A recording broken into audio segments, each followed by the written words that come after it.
Welcome back to Ringer Tailgate, the Wednesday edition of the show. I'm your host, Tate Frazier, and we got a fun show. It's preseason, so we're going to get into the AP Top 25. It is officially out. We'll give our one big reaction. We'll also run through all the conferences and give our one big prediction on who's actually going to win these conferences. But first and foremost, let's say what's up to our guys. Van Lathan at home with the LSU chain on. What's up, Van? We got the LSU chain on. We got the Mookie Betts hat on, bro. We are ready for it. Shout out. It's a Ringer Tailgate where it's always raise the roof, which turns into a thumbs up. Never a thumbs down. Never thumbs down, huh? Yeah, we keep our thumbs up here on Ringer Tailgate. And a man who always gives 2 thumbs up, we got Joel Anderson in the Horn Frog shirt. What's up, Joel? Man, what's good, man? Thumbs up all around. Did you invent thumbs up? No, I didn't. I can't take that. Van, dude, get raise the roof, dog. Raise the roof, dog. You know what I'm saying? Y'all said that I didn't bring enough energy.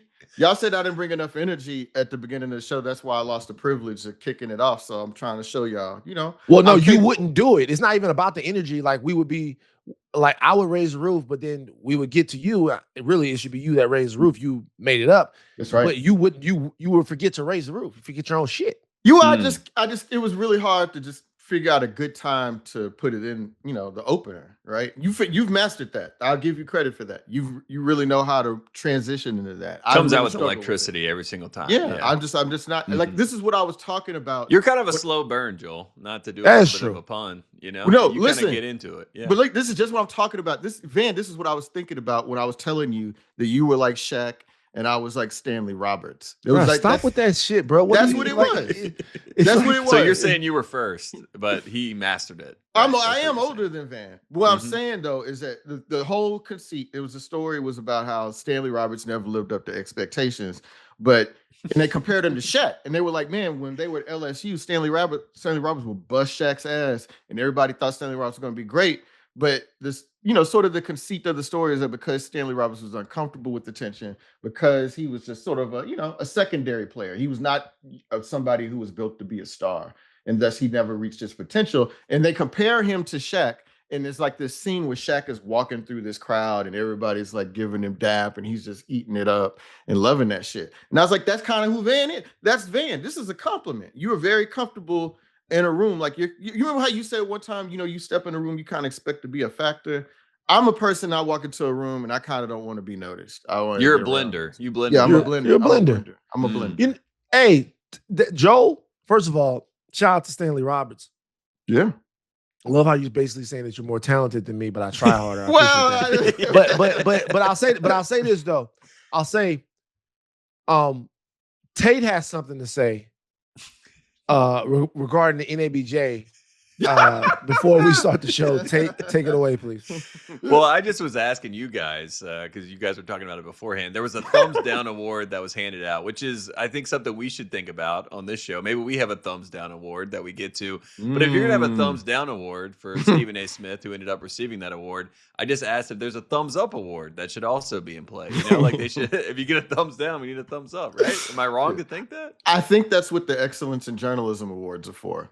So no, you don't have to give a thumbs up. I know, because it's more a little informal. What if they give a thumbs up to like an ally out there, for the NABJ? Oh, so you're saying that the thumbs up award for the NABJ should be for like white people?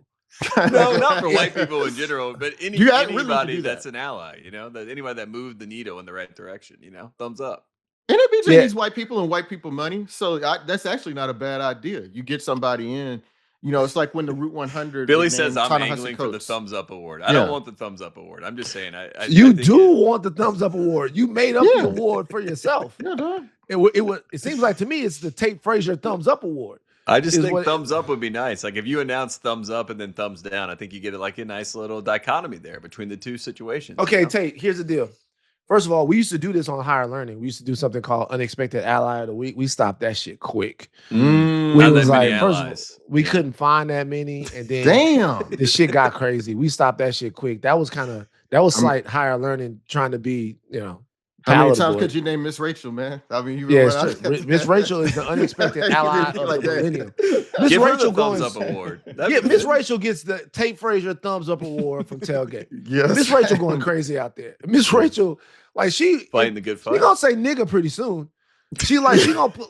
Miss Rachel is going so crazy. Miss Rachel gonna put something out there. It's like, yo, man, y'all leave my niggas alone. I'm like, yo, Miss Rachel, I'm telling you, Miss Rachel going crazy. I watched Miss Rachel videos for a couple years before all this shit popped off. Like, I liked her before then. Like, she was like a real good person for teaching children basic stuff and like it's like modern Mr. Rogers. Yeah, she's a very decent person. And so I didn't even know she had all this other shit going on behind her. You know what I mean? Like, I just thought she was a nice white lady. And my hope was that I never learned anything that would make me not like her. But she's just gone totally in a whole other direction. So that was Miss Rachel said, fuck it. Somebody slipped Miss Rachel a copy of the autobiography of Malcolm X. And she hadn't been the same since. Miss Rachel out here going crazy. It was so funny on Threads that this happened. This happened for real. Because I'm off Twitter. I don't know if y'all know this. I'm off Twitter. I got off Twitter. I'm off Twitter.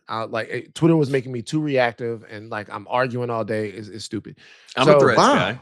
I'm on the Threads is not that much different than Twitter, honestly. Threads is come to Blue Sky. Give Blue Sky a chance. Nah, it can't be no. Can't ski.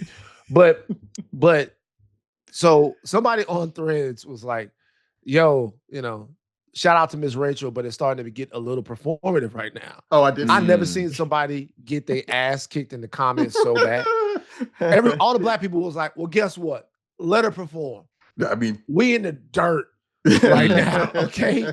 It's bad. Like, let her perform. Let her get a performance off right there. Go ahead, Miss Rachel. So, Tate, are you saying that right now,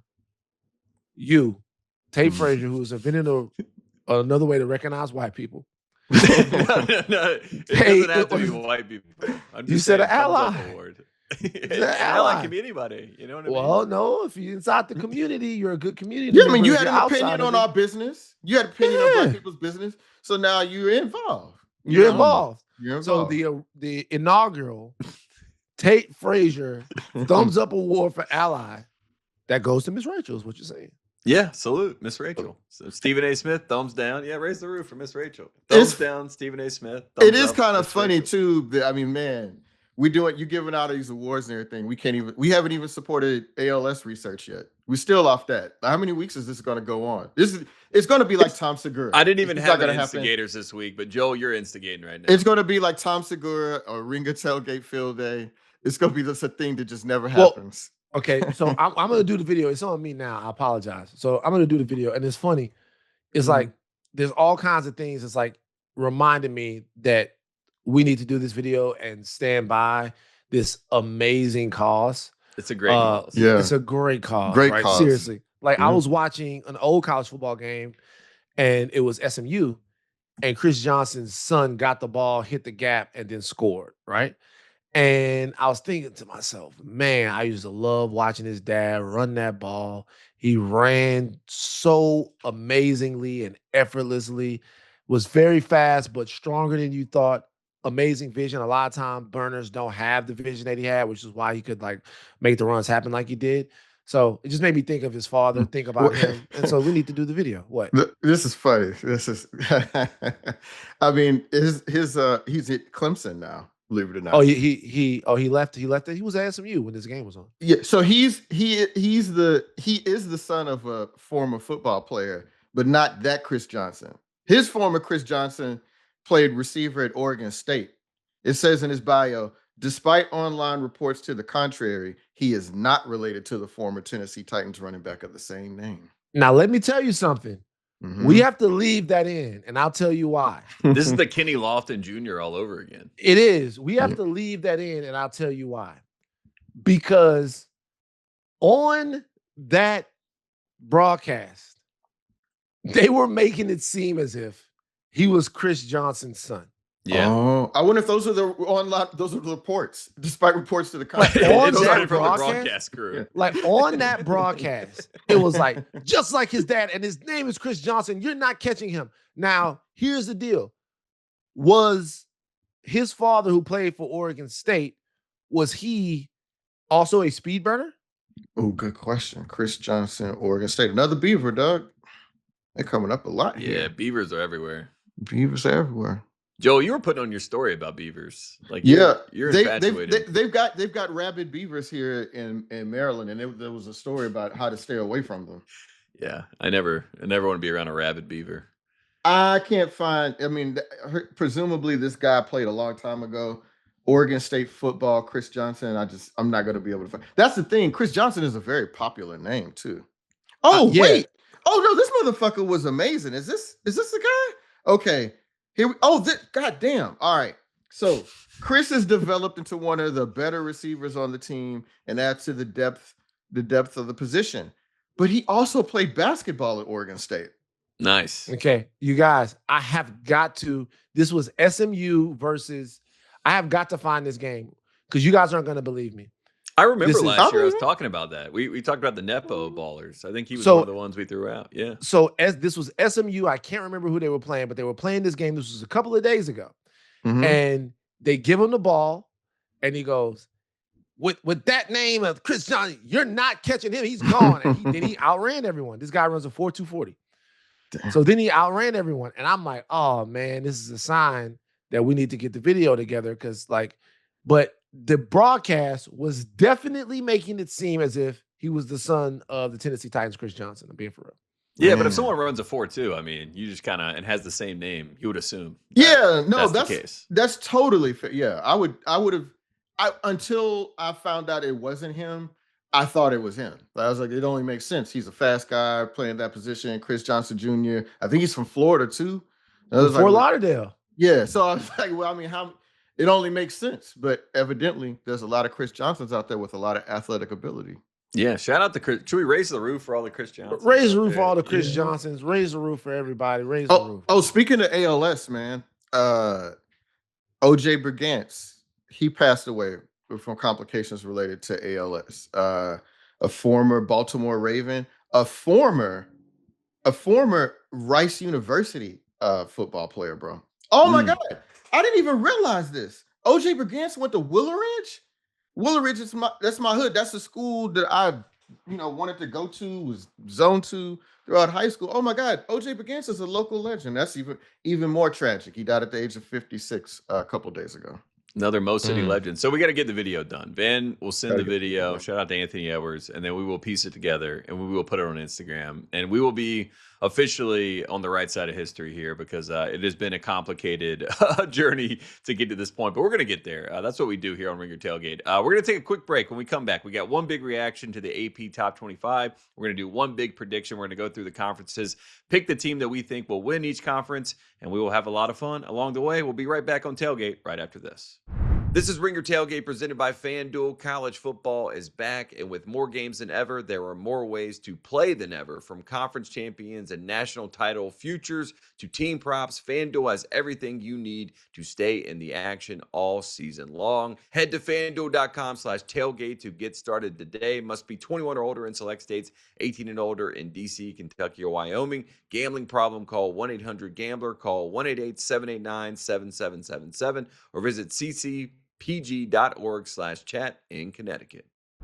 We're back, Ringer Tailgate. One big reaction. The AP Top 25 poll is officially out. Lane Kiffin said that he doesn't even know his team. The coaches don't even know their team. So he doesn't understand why the coaches poll or the AP poll even exists, because he says if the coaches can't even figure it out, how could the media figure it out? But the AP has their top 5. I'll read them out and we'll start from there. Number 1, Ohio State. Number 2, Oregon. Number 3, Georgia. Number 4, Notre Dame. Number 5, Texas. This is the first time since 2015, Van, that no SEC team got a number 1 vote in the preseason AP poll. Your reaction to that news? Probably took too long.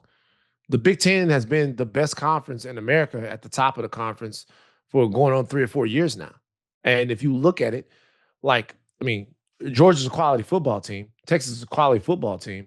But if you look at the questions at those two programs as it relates to the questions at Oregon or Ohio State, you would just think that Ohio State and Oregon have less questions to answer. You could argue that really that Notre Dame is in a position here, even though they have some pretty decent questions to answer themselves, but they're as good or as deserving of being 3 as Georgia is.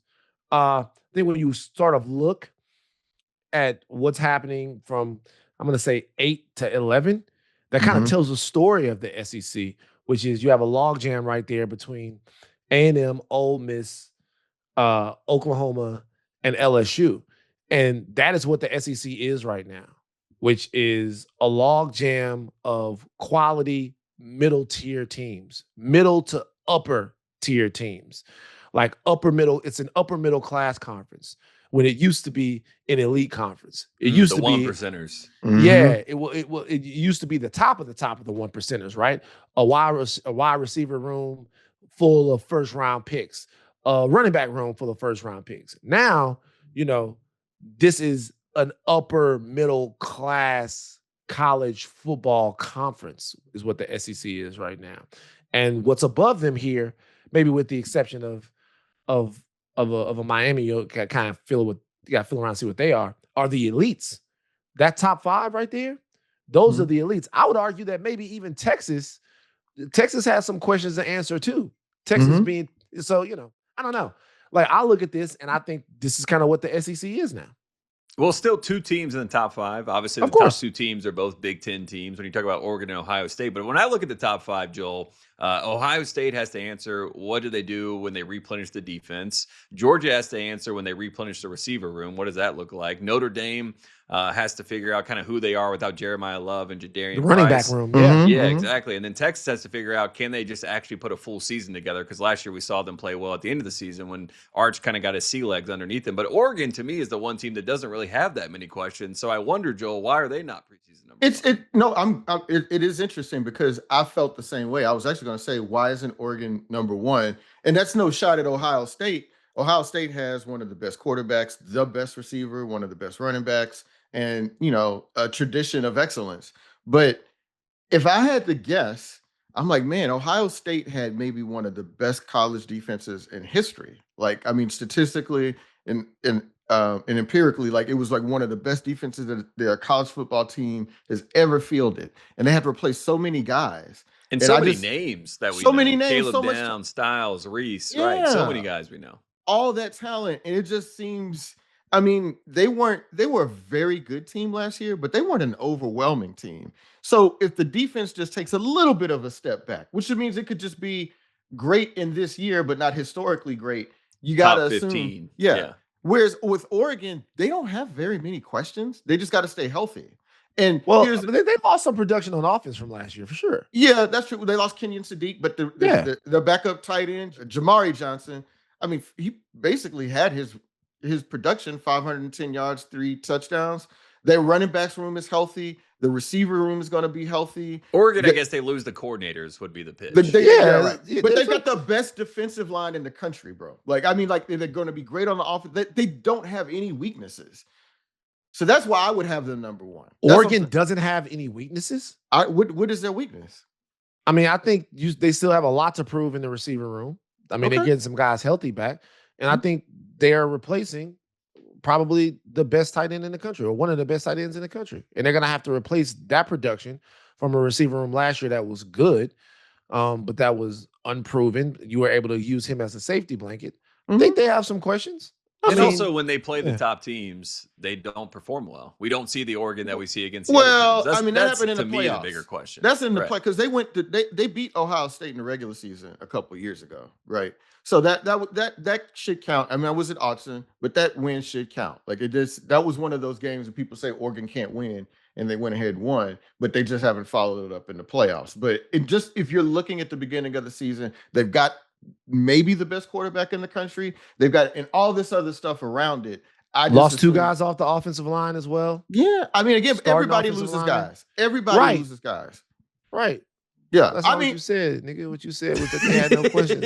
Yeah, they got questions. But wait, they've lost guys, but it's like the losses don't hurt as much. If you lose Kenyon Sadiq, it's great to have Jamari Johnson, who also if they do have an injury, they do have probably the best backup quarterback in the country. That's what I'm saying.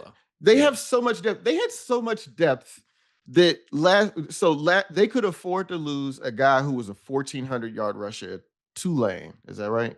Tulane.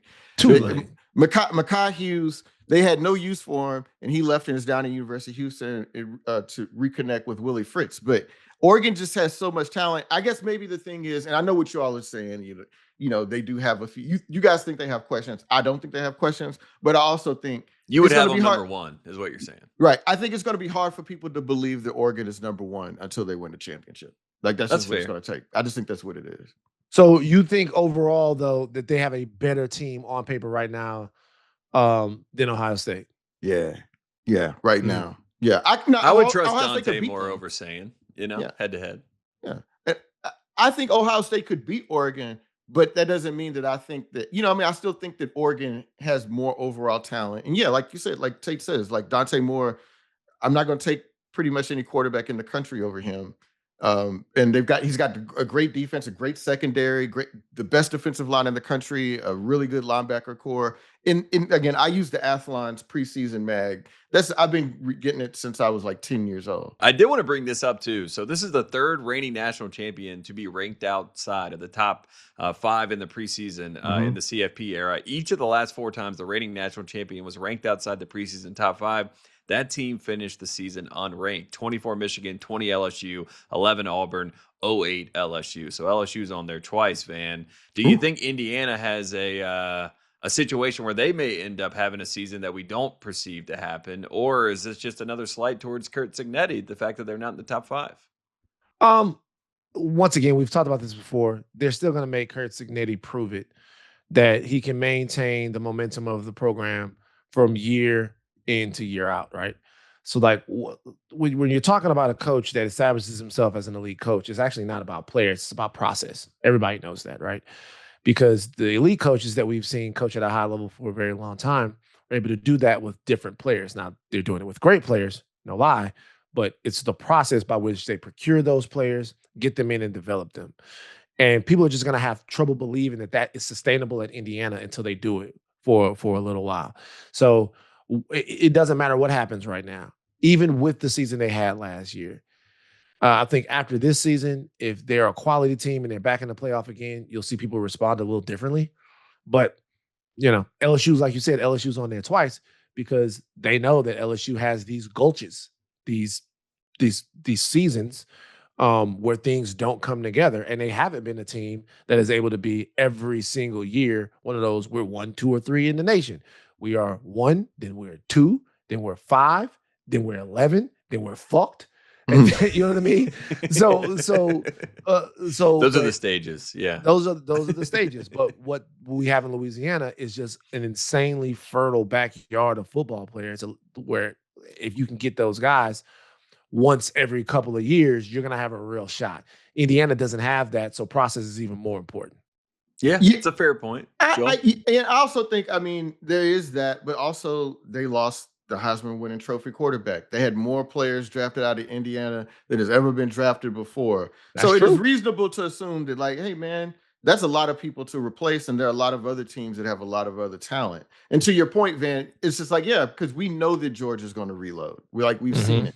We know that Texas can get basically whoever they want. That's what Oregon is now too, and Miami. But with Indiana, it's like we haven't seen it yet. Like, we just don't know what the future holds for you. And I would bet on them consistently being a really, really good team. But last year they had the Heisman winning trophy quarterback and still almost lost at Penn State. Joe, they still almost lost at Penn State. They still almost lost. Wait, what's happening? They still lost.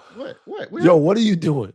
What? You do this type of shit on purpose. Why are you saying the Heisman winning trophy quarterback? Is that what happened? I knew it was coming out wrong. You said they got the Heisman winning trophy quarterback. Like, what the fuck are you talking about? I knew it was coming out wrong, but I just didn't. I couldn't. No, you doubled down. I liked it. I think that was it was Heisman Tulane all over. Heisman trophy winning quarterback. So let me ask you this, Joe. It's interesting what you just did, bro, because. You're talking about the fact that they lost the Heisman winning trophy quarterback, but I would think that you would be all on it because they reloaded with the Monster Power Energy quarterback of the year, Monster 12 Energy 12 Monster 12 quarterback Hoover. But I noticed that when it's time to like really put on, you didn't do it. You didn't say, hey, they lost the Heisman winning trophy quarterback, but they put on with the monster quarterback of the century. You basically acted like they replaced this motherfucker. Yeah, they were. I heard they were calling him Big Ten Meech. Here's the thing. Big Meech? Yeah, Big Ten Meech. Oh shit! This nigga BMF. Yeah, hold on. Oh, whoa. If you gonna bring Big Meech Hoover, you got to bring the Tigers in the club, bro. You can't be fucking around, dog. Like you got to bring the Tigers in. You got to have a billboard. The world is yours. You got to have all this shit, bro. Yeah. He Big Meech, Big Ten Meech, Big Ten Meech Hoover, Monster Power Meech Hoover. Yeah. I mean, look, I think that Hoover is gonna be very good, but he could be very good and not be the Heisman Trophy winning quarterback. Yeah, you know, he could still be that. They had a Curtis Rourke who preceded Fernando Mendoza, was a very good college quarterback, right? But it didn't all go together. And so many things got to work for you to win a national championship. Indiana could have easily lost that Miami game. They could have easily lost against Penn State. They could have lost against Ohio State. Winning trophy quarterback. They had the Heisman Trophy winning quarterback. So all that has to go right for you in a year after year. I don't think that's going to happen for Indiana, and I don't think that's a shot at them. It's just the reality of the situation. Does the trend continue? Do you think they end up unranked at the end of the season, Joel? I don't think they'll end up unranked because I think they're still much better than a lot of the people on their schedule. But if they lost 3 games, it wouldn't surprise me. I think they're going to have the best point differential after the first 6 weeks. I think they're going to blow people out to start the year. I think they will too. I guess what I'm trying to say inartfully, as always, is do you believe in not the fuck the product? Do you believe whatever? What are we doing today? In the DNA of Indiana football? Because if you believe in the DNA of Indiana football, like you believe in the DNA of, I don't know, Georgia football, you believe in the DNA of, I don't know, fucking Oregon football or whatever. Because if you look at it over the past 3 seasons, their accomplishments have been on par with those programs. No, they have a playoff appearance and then a dominating national championship victory. So they've been better than most of those programs, right? If you compare everything that's going on. So what I'm saying is, if you believe in the DNA, then that puts a floor on how bad things can get for them, particularly with a coach that has this much nutrition to what it is that he does. No, I agree. I mean, as long as Curt Cignetti is there, I believe that they have the potential to always at least be a top 15 program, right? But Curt Cignetti is 64 years old. Maybe he might be 65. Presumably he's not going to coach forever. He may not even have that long of a run. And then it'll be, well, this is Indiana football again. What are you without the best coach in history? So, but yeah, no, as long as Curt Cignetti's there, best coach in history of Indiana or best coach in history? Oh, of Indiana. Now I would say that I think that Indiana had the best season in college football history last year, though. I do think that. Oh, wow. All right. You said down. Indiana had what? The best season. I didn't say they were the best team. I think they had the best season of any national champion in college football history. Oh, interesting. Why do you think that? Well, I mean, not only was it the manner in which they won those games, and the expectations going into the season. The expectations. You can't use that though. You can't use the expectations. Wait, why not? Because the expectations don't matter when the full season is taken in its totality.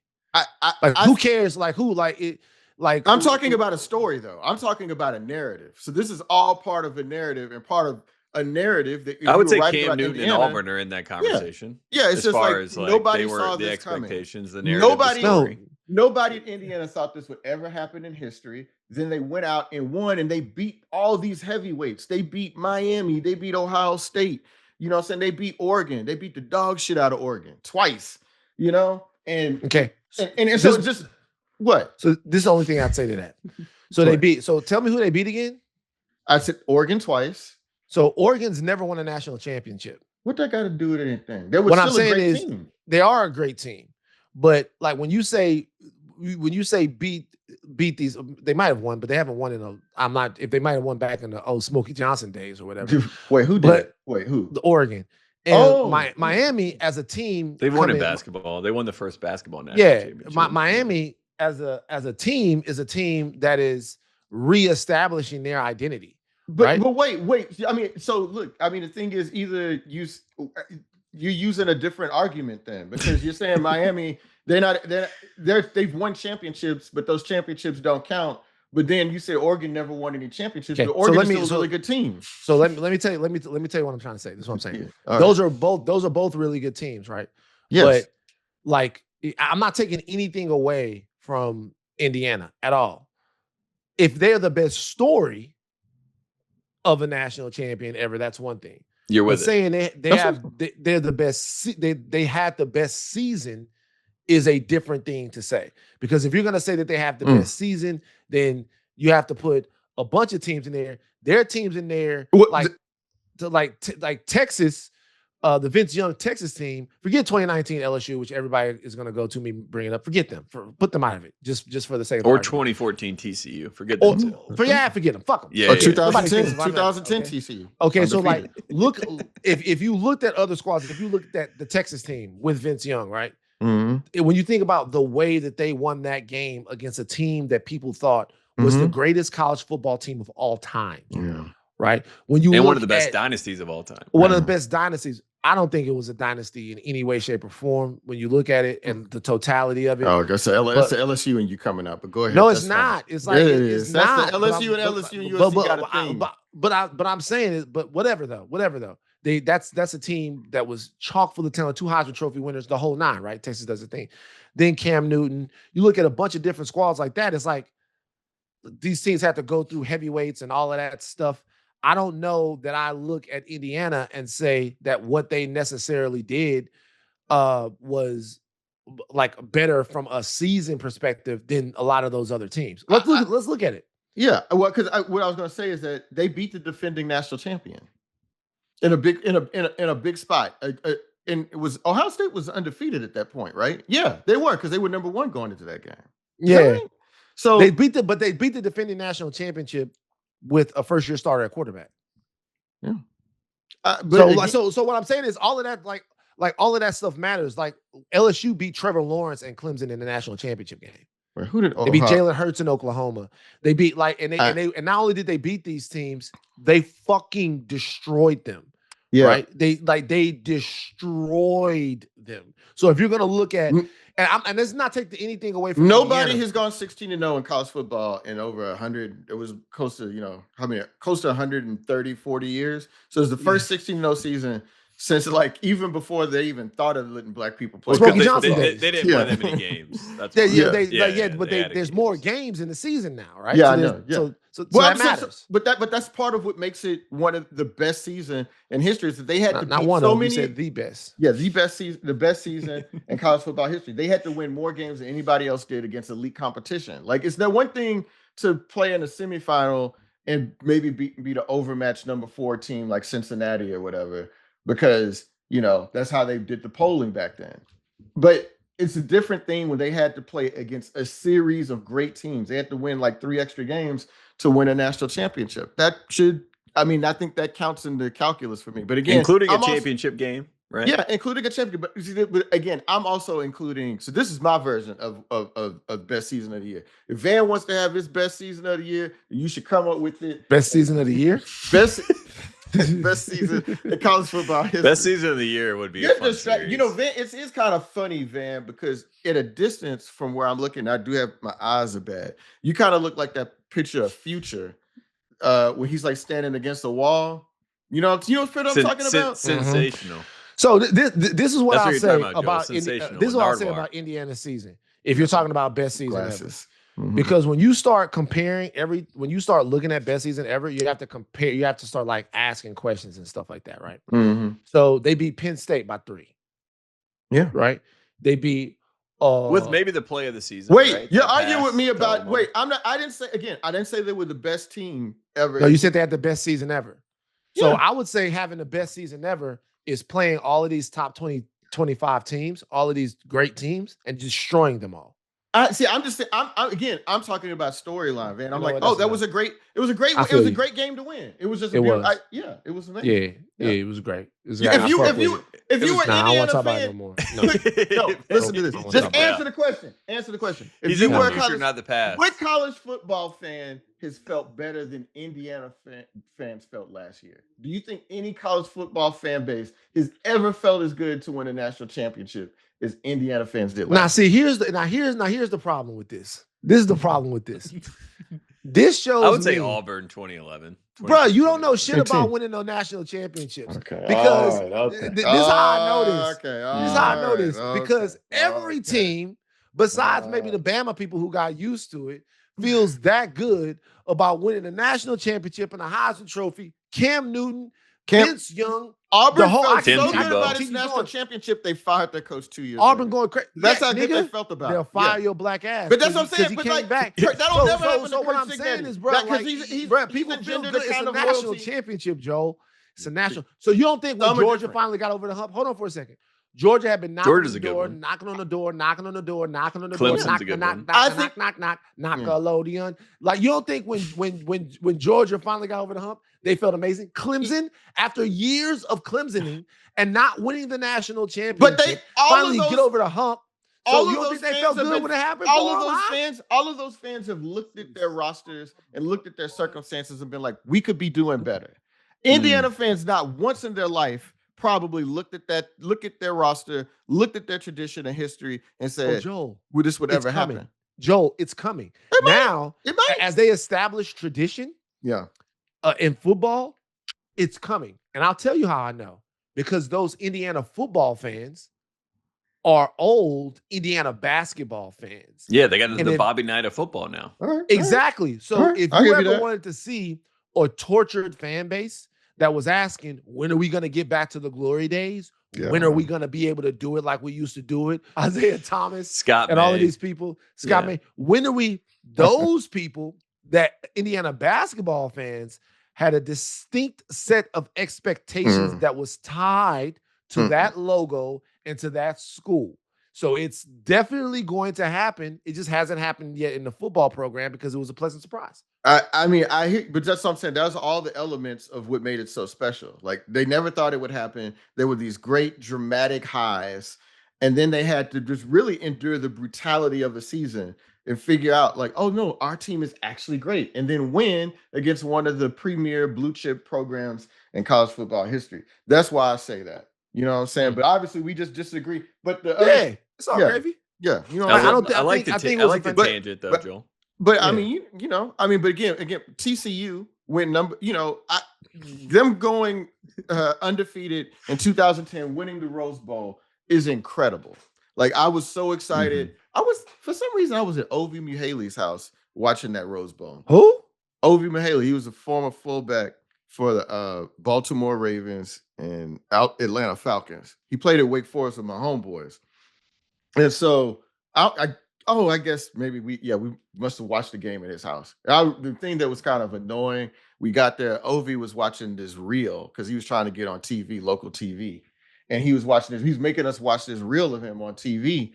And the game had started. The Rose Bowl had already kicked off. And I had to tell my boy, I was like, hey man, can you tell Ovi to take that to another room or something, dog? Because you know what I'm saying? Oh, he came back and whooped your motherfucking Then the game came on. Then the game turned. Then we got to watch the game. And I was running all around his house. I was so excited. And even I think that what Indiana did last year is even more incredible than that. And TCU, I always say, is a miracle program. It should not exist. There's no reason for any of the last things that have happened over the last 23 years that have happened at TCU, and yet it has. And I still think that what Indiana did is even more incredible than that. Because it's more incredible because they won. That's what's more incredible because they won a national championship. Yeah, 63-7. Well, I mean, going undefeated and winning number 2 in the Rose Bowl. Shit you talking about, and winning the Rose Bowl and going undefeated. Yeah, it's like they won, bro. They won the fucking shit. They won it. You know what I'm saying? So shout out to them. But I'm looking at LSU against Alabama on the road. That was a tight game. I'm giving it, but that's Bama though. That's Bama. That's fucking nigga. That's Tua. And fucking Tua, one of the greatest quarterbacks in the NFL of all time, top 5. And then, great dancer. And then, Devonta Smith is like, this nigga's out. It's dudes out there. We're going crazy. And I shout out to Indiana, man. Shout out to Indiana. Yeah, shout out to Indiana. But I'm gonna say this though. I bet Julian's saying. Do you think Indiana's gonna have a Justin Jefferson and a Jamar Chase and a Joe Burrow from their squad? You think they're gonna have that? I'm just asking. Well, I mean, when Jeremiah Smith and Carnell Tate are doing well at the next level, we look back and that probably helps the argument for them beating Ohio State in the championship game, right? Yeah, Joel? beat Caleb Downs, Sonny Styles, Arvell Reese. Yeah, that defense, a historic defense. They beat that team. Yeah, they had niggas that was 30 on the team. No, I'm just joking. But look, is no, seriously. No, all jokes aside, seriously, I personally think that what Indiana did last year was one of a kind and super magical and special, no doubt about it. I don't know. I think we should do a ranking of the greatest seasons in college football history. If we do the greatest teams, 2019 it's good all-season content for next year. It's not at the top of that list. That's the Miami team, which had everybody on the team drafted in the first 10 picks. Everyone went. The water boy got drafted. They drafted the general manager of the team. They drafted the fucking offensive coordinator. All the analysts got drafted. There's not a better fucking team than a team that every nigga off the team goes in the first round. No, we should get Butch Davis on the show. Talk about that. You can't do no better than every nigga on the team getting drafted in the first round. Like they drafted the fucking equipment girl. She got took at 21. Yeah. Everybody got drafted. Like that team is a dog ass team that nobody can fuck with. But as far as the season, I don't know if it gets better than 2019 LSU, baby. What the fuck you talking about, boy? We'll figure it out. We'll work through it. One last note on the top 25. Clemson, first time since my freshman year in college that Clemson is not in the AP top 25. Wow. 2011. Wow. I mean, man, what again, I talked about that last week. He says their roster has a bunch of nobodies. That's what he said about the team that he has. And so I'm inclined to believe him, and evidently the voters believed him as well. Yeah, and they just figured out the quarterback position. Vecina is going to be the starter. I still think that Tate's going to end up starting for them, but we'll see. Tate spelled Tait, by the way, for anybody looking at him. Tate. Yeah. What does this mean? Does this mean that the national media? Because let me tell you guys something. They're out on Dabo. That's what it means. So it is one thing for your team to consistently disappoint and on the field, right? Because what'll happen is your logo will still do heavy lifting in rooms that your team is not in. Your tradition and your program will still do heavy lifting in rooms that your team is not in.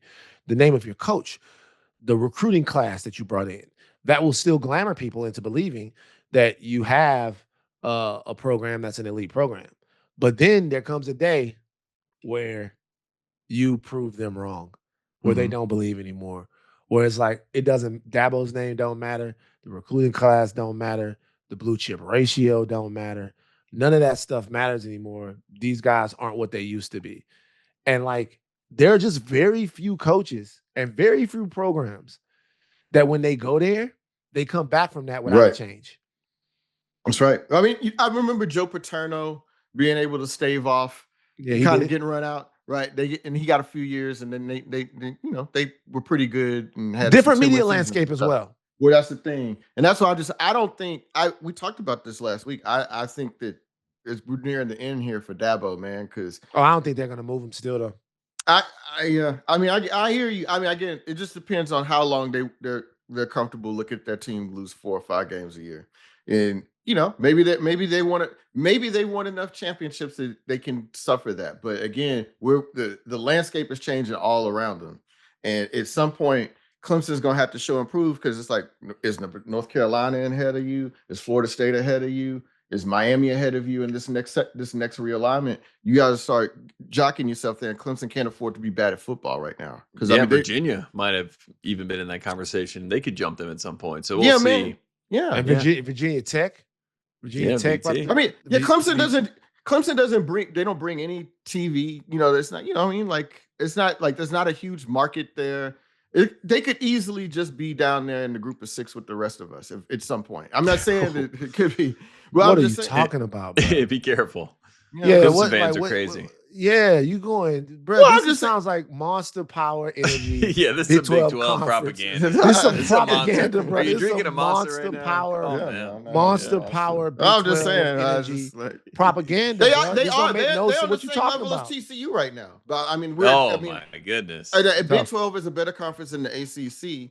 And I mean, if TCU played against Clemson, actually, the last 2 times TCU has played Clemson, they beat Clemson. Okay, but also, Big 12's got 4 teams in the top 25. ACC's who do you think 3. would be favorite? Who do you think would be favorite? TCU played against Clemson. this season? Right now? This season, Clemson. Yeah. It'd be tight though, right? So no, I think it'd be a touchdown. I think Clemson by 7.5. Okay, look at now you talking shit. Now you talking shit, Tate. Stop. Hey man, you know what? Because of this shit, man, I'm gonna be giving you minute by minute fucking updates from Dublin, bro. I promise you. Well, okay, let me tell you something. Yeah, TCU is the top dog in that game. They're favored by a touchdown and a half of points. Before we get off this though, this right here makes me super duper nervous about the Clemson LSU game. Boy. As an LSU fan, a lot of pressure. These are the types of games that we have been fucking up. In the past, no. In the past, it was like, oh, you coming in here, you on one leg. We LSU, we get busy. But recently, a few years now. These are the games that LSU fucks up. These games where we're supposed to win the game. And we got the team. We got all of this. The talk coming out of LSU camp is so crazy. The defense looks good. Everybody's starting to get their sea legs. Trez Green is a preseason All-American. All of the talk is good. Leonard feels healthy. Harlem Berry. What's Harlem Berry looking like? Caden looks like Harlem Berry is maybe the second back. Okay. Durham right now looks like he's running with the threes. The transfer guy in there looks like Durham has been running with the threes in LSU practice. Man, Durham, come on home to TCU, bro. Just come on home. Durham been running with the threes. We'll see how they use them though, but it's a good running back room.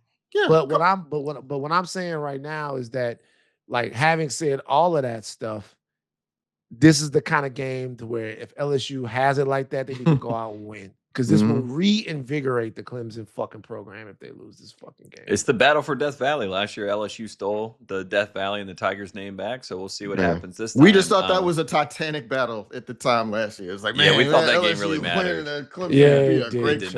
Maybe that's a good lesson to learn, though. Week 1, we can't overreact to week 1. Shut up. Let's get to one big question. And we can all give one for this.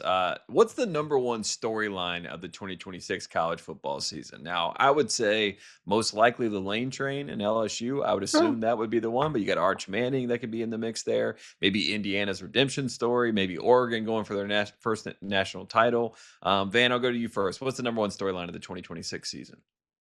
The number one storyline is that it doesn't matter who starts at running back for LSU because the room is so fucking loaded that while Joel is trying to like make Caden Durham transfer and because Jones he's from the DFW. So, he's from the DFW. I get it. You know what I'm saying? Like, I know why you're trying to do stuff like that. It don't matter who start though, because everybody gonna get touches. Barry gonna get touches. Jones gonna get touches. Everybody gonna get touches. We got a bunch of niggas. So everybody's eating. You can get a lot of carries. You can get a lot of carries TCU, bro. I'm thinking about 15 a game at least. Bro, and you're going to average like 8 yards a carry in the Monster Power Big 12. And you got to wear a monster patch. Yeah, you got to want a monster patch. You're more likely to play as it's seen in the national semifinal at TCU than you would at LSU. But go ahead. Maybe. Continue. Maybe. Where them niggas at now? Where are they now? Is all I would say. But look, I'm still going with Lane is a big deal. I'm still going with the number one storyline being Arch Manning. To me, I am still more interested in watching Arch Manning play than any single player in college football. Guys, the hype works on me. But the last name works. You know, I'm playing with Peyton Manning on fucking Madden 06, 05. Peyton Manning, Archie Manning, Cooper Manning, the Manning cast, all of that stuff. The celebrity culture that is infested our putrid American psyche, it works. And I'm still interested in whether or not this team, quarterbacked by this kid with this name, can reach the mountaintop. I think LSU is up there. I think Indiana. And what happens with Indiana will be a fascinating story. I think one of the underrated stories are the coaches, the new faces, and new places. You know, Matt Campbell, Franklin, all of these guys. That's another wide story. Lane Kiffin, all of these guys, right? That's a story that we're going to see if some of these programs. Chesney, the Twinkle. The Twinkle. Yeah. Twinkle. That's Bob, absolutely. You know what I'm saying? Summerall at Florida. Summerall at Florida. The new Golish at Auburn. Golish. All of these. When Whittingham. Yeah, Whittingham at Michigan. Whittingham at Michigan. That to me is the story of college football, because some of these people, these are not people who took jobs at, like, I don't know, TCU. These are people that took jobs at real college football brands. We're talking Florida. We're talking about Penn State. We're talking about, these are Michigan. We're talking about real brands who've raised the trophy. Last time real Michigan brands. Real brands. Last time Michigan went head up like with real, us, like, I know who like won. real That's brands all I know. who raised the trophy, right? So to have these coaches in these places, I think that's like a story that matters a lot too. I'm with it. Joel, what about you? Number one storyline? Well, I couldn't pick everything because I was like, I figured y'all were going to pick Lane, so I had to move in another direction. And so my thing is a driving storyline throughout the year is going to be how the 9-game schedule affects the SEC, and at what point they start whining about how 3 losses or maybe even 4 should the get them number into one CFP. story of the season, you think? Yeah, well, it's going to start early. You think scheduling is going to be the number one story? Yeah, well, look, it's going to be Kiffin, but I felt. Did you want me to add Kiffin again? Do you want me to say a little something about Kiffin? You know, because we already Van said it was Arch. He didn't say it was Lane. Yeah, let me give him some Kiffin. I mean, yeah, he's in charge. I mean, I'm excited to see so what close Lane to my Kiffin favorite is time of the year, Joe. I don't know, like, we so close to my favorite time of the year, brother. I gotta get so you a visor man. on You that guys, helmet. we are, bro. I can't wait. Oh, bro, we are. You not that excited as me, dog. I could tell, bro. We weeks away, bro. We You're we weeks almost away. here, bro. Like, I swear to God, Kiffin, if you let me down, bro. The hoodoo's coming back. The hoodoo's coming. We so fucking close to my favorite time of year, Joe. Can't wait. Bruh, we got the Monster Power Energy League. We got so much football. I think TC's going to surprise some people this year, man. We got that kid from Harvard, Jaden Craig. I could see us doing a few things. You think that's the number one storyline of the season? Jaden Craig at TCU? This number one storyline is Lane Kiffin. But how many times was I supposed to say Lane Kiffin? I don't understand. All three were supposed to say Lane Kiffin. I'm just fact checking you here. We should have practiced. I mean, you ain't get me because I was trying to do some research outside of Lane Kiffin and offer something else other than some platitudes about Lane Kiffin. Tate, you know what I'm saying? But it's I guess so Arch Manning I'm is number criticized. 1 for Van. Lane Kiffin is number 1 for you. I'll give you mine and then I'll get your reaction. Okay. Trinidad Chambliss. The number one storyline is Trinidad Chambliss. Trinidad Chambliss. Fuck about him. I think Trinidad Chambliss is going to be the story. What a fucking terrible thing to say about this young man, Joe. Lane Kiffin. People care about Lane Kiffin a lot more than they do Trinidad Chambliss. No, I think Trinidad Chambliss is going to win the Heisman. Oh, you're calling it. Season. Okay, give me your Heisman finalist then. If you that type of if you a hell of a nigga, if you like. That's what Charleston White said. I think Gary Mensah or Malachi Tony will be in that mix for Miami. Okay, if you're a hell of a nigga, so give me your finalists then. I think that Miami's gonna have one guy. I think it's gonna be Mensah or Malachi Tony or Barkate, by the way, who's a little bit underrated coming from there. So I think those three will all be. That's not gonna happen. Well, I'm just watch out for Barkate. I think he's gonna get a lot of looks. Don't watch you don't need to watch out for no damn Cooper Barkate. He ain't about to. Well, then Mensah will be the one there for Miami. Okay, I think Trinidad Chambliss will be there. I think there will be a defender on the D line from Texas Tech that'll be in there, and then the fourth guy, Mayava from USC. More? I don't know. I don't know. You don't think that was a terrible Heisman list. It's because I think that that's not what's going to happen. You have to get off the cuff. I think Oregon's going to lose to USC earlier. That was bad. Joe, we got to give Tate. Thumbs down, Tate. We got to give Tate. You're not going to be thumbs up. You and Stephen A, dog. You got to give Tate the thumbs down. I'm just trying to go. I'm trying to. That was bad. Okay, so I'll do my list then. A lineman from Texas Tech. A D lineman. There was one last year, Joel. You don't remember? Joel, did you watch last season? Yeah, I did. Oh, you bitch ass nigga! Did you watch? Oh my God! Wait, I missed it. Did I miss it? David Bailey. David Bailey was there. Yeah, David Bailey. Back, bro. He was there. He was. Oh, David Bailey was a Heisman finalist last year, and I missed it. Okay, yeah, he was in the conversation. So look, I'm talking about the conversation. Okay. So look, this is what I think it's going to be on his team. Dante Moore. Okay. I'm worried about Dante Moore losing to USC. Okay, I think Dante Moore going to be there. Okay. Mm-hmm. Dante Moore. Mm-hmm. Arch Manning. Oh. Okay. I don't see it. Wow. I think Arch Manning going to New York, bro. I'm telling you right now. If he goes to New York, he can't lose more than 2 games then, right? They have to go at least 10-2. They have to go at least 10-2. I think Arch Manning going to New York, bro. Okay, I like it. All right. El Archie Junior. Okay, so I think Chambliss is going. I don't know if he's gonna win. I think he's going. Sam Levitt at LSU, bro. Yeah, okay. All right. I think he's going to New York, dog. Okay. All right, Joel. Throw out Jaden Craig. It's time. No. And then look, I've been watching a lot of stuff. Mm-hmm. My dark horse to go to New York. A lot of people are gonna be mad because Sand's not in this, but there are a lot of people who are a little low on Sand. They think Sand needs to take a couple of steps forward. Mm-hmm. Look out for Carr at Notre Dame. CJ Carr. No, I think that's another name I would throw in. I'll throw in CJ Carr. CJ Carr. So y'all know that Levitt was a homer pick for me. Yeah, of course. Look out for CJ Carr at Notre Dame, bro. There's like, if you just listen to people talk, when they talk about him, they don't talk about, like, right now, they don't talk about arm strength, mobility, all of these physical gifts and stuff like that. When they talk about how good he's become and how good he looks in camp they talk about quarterbacking. Mm-hmm. They talk about feel, command, touch. They talk about the art of the quarterback position. It's very important.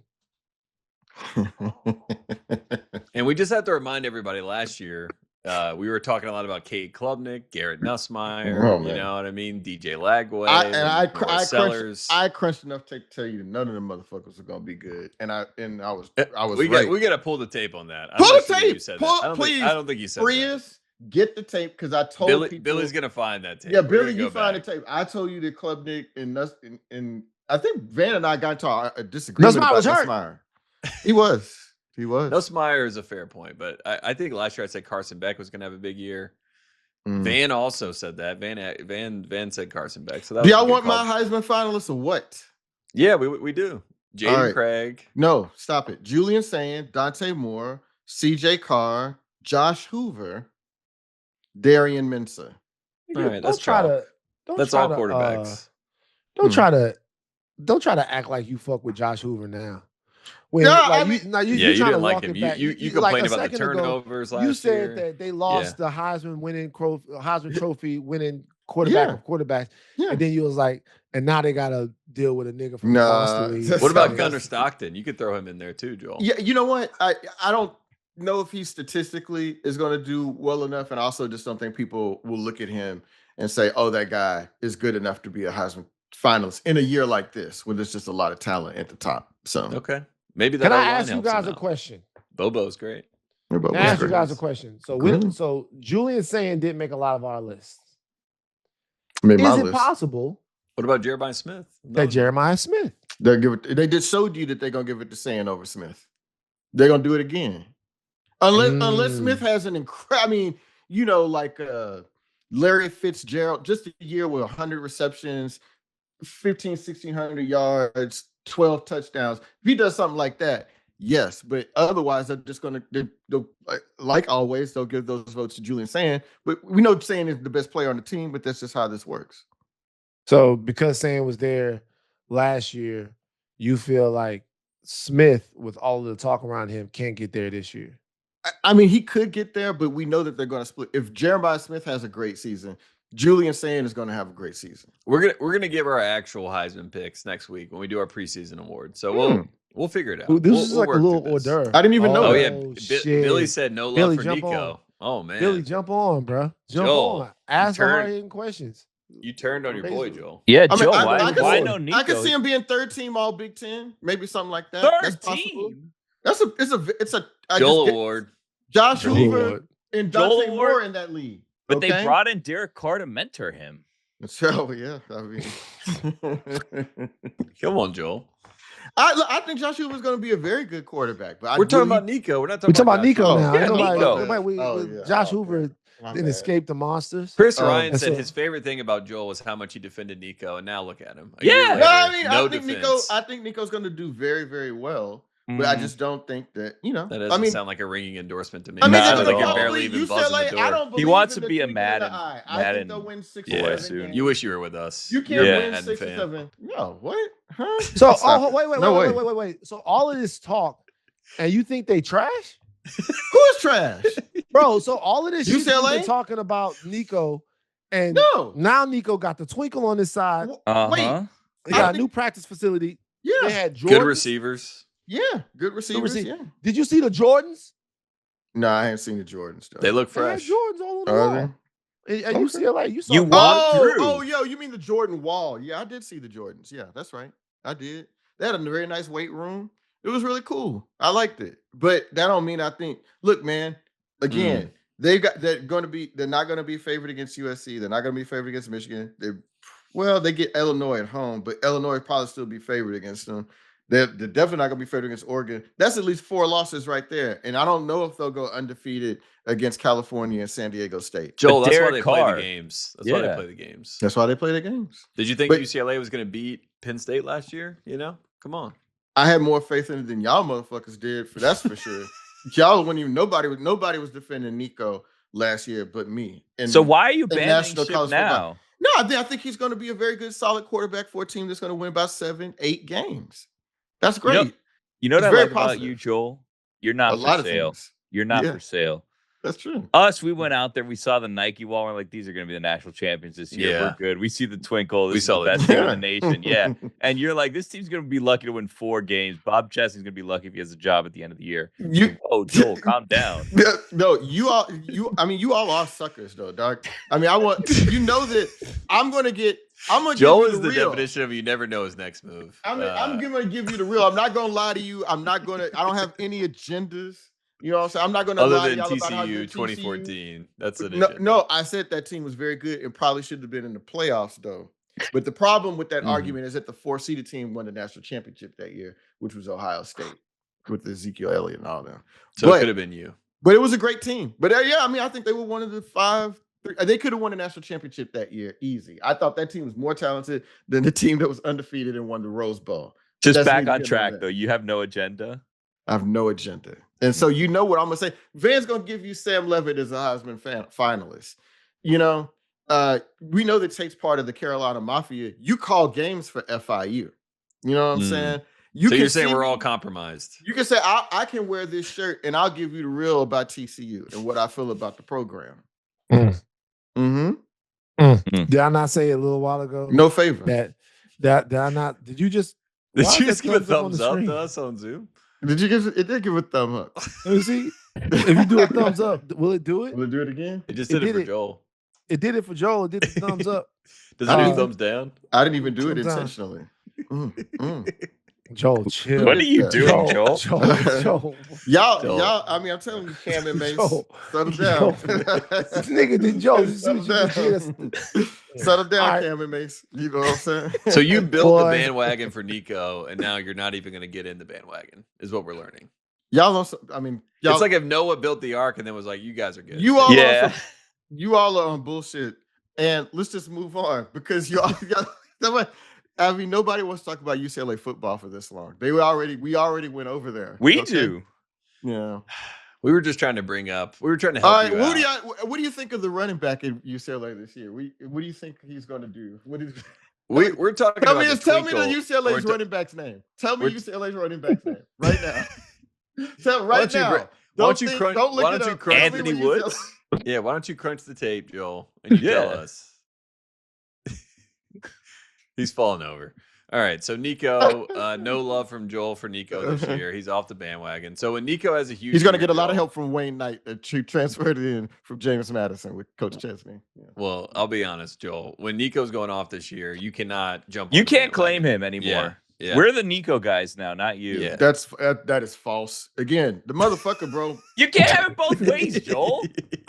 I mean, I don't think he can be a really good quarterback for a 7 or 8 win team who's going to go into the NFL. Probably, I think he might slide to the day 2 now, especially if he delivers on all these gifts. I got just remember, we're going to clip this.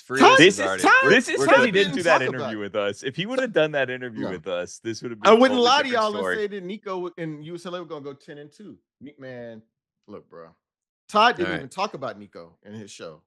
Have y'all watched some of the Todd McShay shows about this quarterback versus this quarterback? So it'll be like Sam Levitt versus Darian Mensah, Arch Manning versus Dante Moore. Did y'all watch any of that content? Yeah, I'm locked in. Shout out to locked McShay. in too. Shout out to McShay. Shout out to our guy McShay. Shout out to the newsletter. Shout out to everybody working everywhere. Yeah, Mitch. Yeah, we're locked in. Come on, Joel. We're locked in. All right, let's do it. One big prediction. We got Power Conference Championship picks. We're also going to do the Pac-12, just out of respect to the Pac-12 returning. But we're going to start with the ACC. I'm going to give you the favorite, and then you tell me if they're going to win, and if they're not going to win, who is going to win instead. So we'll start with the ACC. Miami, minus 150 as the favorite. Joel, I'll go to you first. Does Miami win the ACC? And if not, who does? Oh, no, it's going to be ACC. I mean, it's going to be Miami. I mean, there's just They have not won the ACC since they joined the ACC. I think just this for is context. well, first, I mean, this would be one of those things like, man, one of them years they got to win it, right? I would think this is going to be the year. They've got the quarterback. Now, Mario Cristobal has taken them to close to the mountaintop. So it's like all of the issues that we used to be concerned about with Miami in terms of like losing a game that they're not supposed to. Now they've got so much talent that they can even outplay some of those late game concerns people had about Mario, and we don't even have those concerns anymore. So, and I mean, with Malachi Tony, your Heisman finalist, Cooper Barkate, your favorite player, Mark Fletcher, they got it. Mario knows how to rebuild the offensive line, but I was actually thinking Fletcher's another Heisman candidate potentially. Yeah, all that. But the thing I was going to say about Miami is that, and I took this for granted. Man, that defensive line was fucking crazy. Like they were amazing. Insane. Yeah. They were dope. And if they get a little, I mean, the thing is, they're not going to get production like that again. And I don't know how much they covered up for everything else on that defense. Because it just, Bain and Mesidor, they made things so crazy for everybody that you don't know what it's going to be. Why y'all like Amador or whatever. I'm not making fun of. I'm not making fun of the fact. I'm not making fun of the fact that you fucked up the name. We still getting our season C legs on. Yeah. The fact that you went Amador or whatever is hilarious. All right, so you're Miami to win the ACC for the first time since 2004. Love that. Van, Miami or someone else? Miami's winning the ACC. Okay. I mean, that would be history. SMU, the second best favorite to win the ACC. That's why you know that Miami is an overwhelming favorite. The SMU is number 2. Nobody knows anything about SMU this year besides Kevin Jennings. Well, SMU should be good. Louisville should be good. Clemson's there right after, and then you get like a clog of teams. Pitt, VT, Virginia, NC State. NC State could be a dark horse. It's a very weak, very, very weak conference. All right. Shout out to Monster. Next up, Big Ten. Ohio State is the favorite. Oregon right behind them. Indiana, USC, Michigan. That's your top 5. So, Van, I'll go to you first. Ohio State to win the Big Ten or another team on that list? This one was a tough one for me. Like, legitimately, it was a tough one for me. I'm going to Oregon. Okay, Oregon. Man. So second best odds there. So you're gonna take the Ducks, Joel. It seems like you were leaning the same way. He stole my thunder. I was gonna pick Oregon too, man. I mean, I just think I don't think they have very many weaknesses. They got a lot of depth, and like I said, if Dante Moore gets hurt, they've got Dylan Raiola. Maybe they experience some drop off with the coordinators, but I think the Oregon's going to be the best team in the league this year. I'm going to go chalk. I'm going to take Ohio State to win. I think they get it done this year. Okay. All right. Monster Big 12. We'll get there. The favorite is Texas Tech. Right behind them, BYU, then Utah, then Houston with Willie Fritz. So there's your top 4, Joel. Monster Big 12. This is what you love. This is what you know. Is it going to be Texas Tech or is it going to be some team outside? It's going to be Texas Tech. I think that they're pretty clearly got the most talent. They've got the most expensive roster. They've got the most effort. They dominated last year. It turns out they don't have the most expensive roster, by the way. They do not have a $40 million in the Big 12. I meant in the Big 12. Oh, okay. Yeah. Just pointing that out. Joey McGuire was actually right about that. They spent. They said $33 million, so less than 40. Yeah, which is but that's still significantly more than what everybody else is dealing with, in the Big 12. And so they've got that advantage, and they're pressing all their advantages. And they've got, once again, a bunch of another great transfer class. Apparently Will Hammond is recovering from knee surgery and he's going to be okay. So You got to look at the one thing I would say too. I don't understand why people think Utah is going to be good this year. Now we can talk about that later at some point.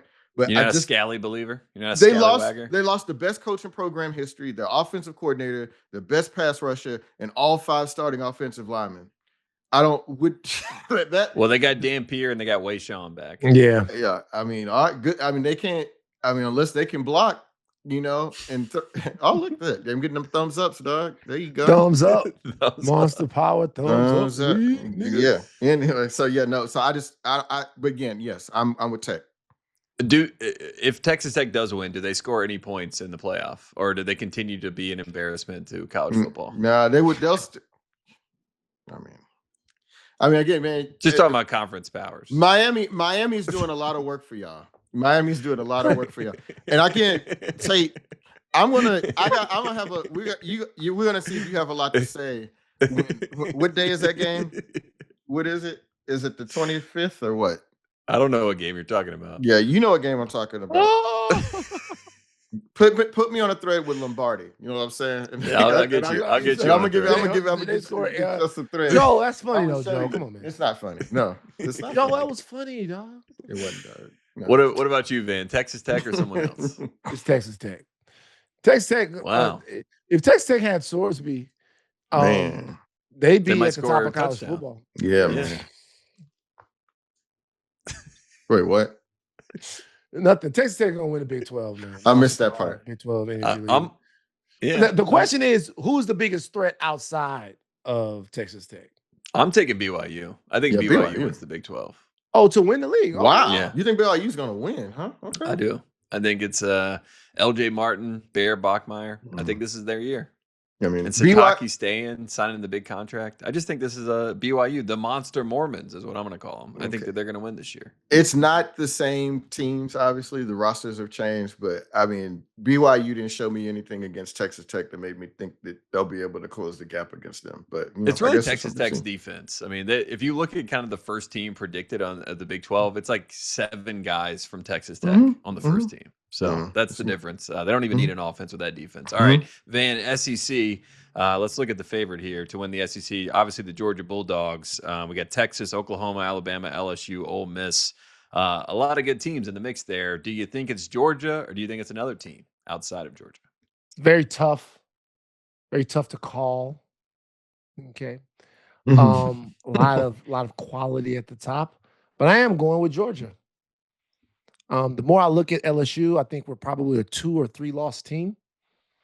2 losses will probably get us into the playoffs, and that would be awesome. Oh, man, you think your team's going to be hoes. Oh, Van, jumping off the bandwagon. Oh, man, y'all get dogged out like some hoes. You go, fucking Texas Tech. Monster power. But no, I think it's Georgia. Georgia has the least amount of questions for me. Texas, by far, though, has the most upside of any team in the conference. To me, Texas does. Because if you get great play from the players who were supposed to play great at Texas. Cam Coleman, Ryan Wingo. Coleman, Wingo, Arch. If you get great play out of these guys, then you look at a team that could really, really be one of the better teams we've seen in the last couple of years in college football. If they play to the top of their potential, what people believe their potential to be. You know, think about it now. We don't even really know what Arch's potential is because we can't get a good assessment on his physical tools, right? Some people tells you he throws it like Vic, throws it like Manning, and runs it like Vic. Some people say that it's all overrated. Some people say it's a 2-star. So really, we just have play to evaluate. But Georgia is steady. It's a sneaky important season for Georgia. Like Georgia is a team and a program with Kirby Smart that has already relinquished their era of college football dominance, right? That's already pretty much over, but is flirting with relinquishing their era of college football big dickness. What? Not that they're going flaccid. You know, Georgia being one of those teams that you expect to lose to, put it to you that way, that you expect to lose to a Georgia team. That is in question. More than it's been in question before. And with Alabama, a team that's almost completely lost that now, Georgia in its future could be that. Could be that. Everything else, all the rest of these teams have questions to answer and ascensions still to make. That goes for A&M, that goes for LSU, that goes for Oklahoma.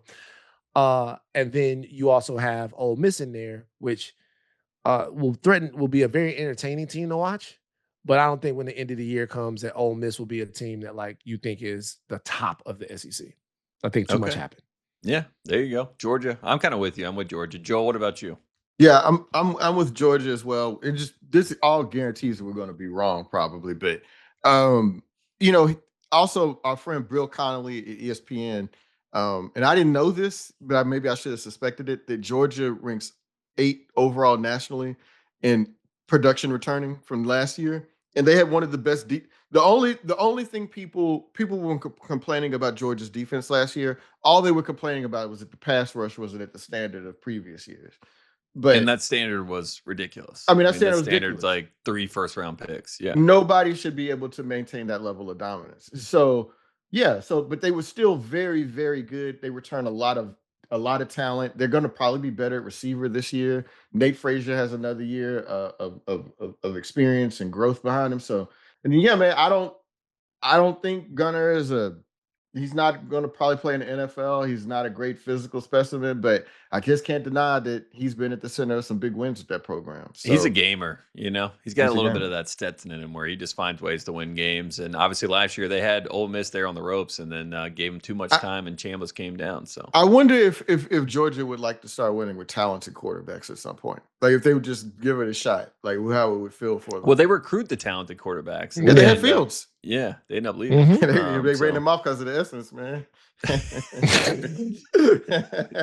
Yeah, we'll dive into that at some point. All right, so we all like the Bulldogs. I think Oklahoma's a little bit of a sleeper you could throw in there if Matira has a big year. He's got to stay healthy. LSU could be a sleeper in there. I mean, Alabama we haven't even talked about, which is crazy. There's a reason for that. Got a lot to prove. Could be a big season. Got a lot to prove. But that could be a DeBoer moment where he proves that. We'll see. Pac-12, last one. Boise State is the favorite. You got San Diego State, Fresno State, Texas State, Washington State, Utah State. If the school has state in the name, they're probably in the Pac-12 now. So Boise State or someone else in the Pac-12, Joel? I think San Diego State. I kind of don't. Okay. There's a lot of hype out here, by the way, for San Diego State. Is it really? Yeah, a lot of talk about San Diego. Really? A lot of people like San Diego State. I would like to see that stadium. They got a new stadium there. I mean, I bet that shit's so fly, man. They're investing money in football quickly. We should go to a game at San Diego State if we're gonna go to a game, dog. I mean, their basketball facility is awesome. The Viejas Center. It's like built into the ground. It goes all. I mean, it's awesome. Yeah, it sounds like a lot of fun. But anyway, they're bringing back their quarterback. I mean, he wasn't amazing, but presumably he'll be a year better. They got a 1,300-yard rusher in Lucky Sutton. Their defense was one of the best in the country last year. Like in terms of scoring and overall, it was like 6 and 11 respectively. But they had a lot to replace because, like any good mid-major program or Group of 6 program, people come and take your best players, so they got to replace get pillaged. Them. Yeah, and so we just got to see. But San Diego State beat Boise last year. I don't like their quarterback is Maddox Madsen. Maybe because I have not seen him play games in conference. I've not seen him play a really good football game. But he's all they've got on offense basically coming back this year. And like if that's what they got, I don't think they could beat San Diego State. Okay. I like it. Aztecs. Van, what about you? Boise State or someone else? I was gonna go with Boise State, but Joel talked me into it. I'm not gonna act like I know a whole lot about the Pac-12, bro. I just like that it's back. I want the Pac-12 I like that it's back too. But this is why we got to go to San Diego State, dog. That's why we need to go to the game. The teams that I'm really versed on here, San Diego State and Boise State. I do like my Utah State Aggies. Okay. But yeah, other than that, I'm not gonna act like I know a whole bunch about the conference and what they bring in back. I mean, some of these teams is just getting a shot at the big time college football situation. Man, I'm thinking Wazoo, by the way. Wazoo, I was wondering. Yeah, okay. The old steady hand. Okay. Because Jimmy Rogers was a fraud. They got him out of there. I think they got a real coach now that loves Wazoo. So I think this is going to be a big year for them. A fraud? Yes. Wait, hold on. Where's Jimmy? Head coach at Iowa State. He's Iowa State. Yeah. Why? Wait. Why do you hate Jimmy Rogers so much? Well, because they had Zevi Eckhouse on the team the entire time, and he wouldn't start him because he wasn't one of his guys. And then they started losing. The fans turned on him. He puts Eckhouse in, and then they start winning games. So any coach that has like a, you're not one of my guys, you don't get to play.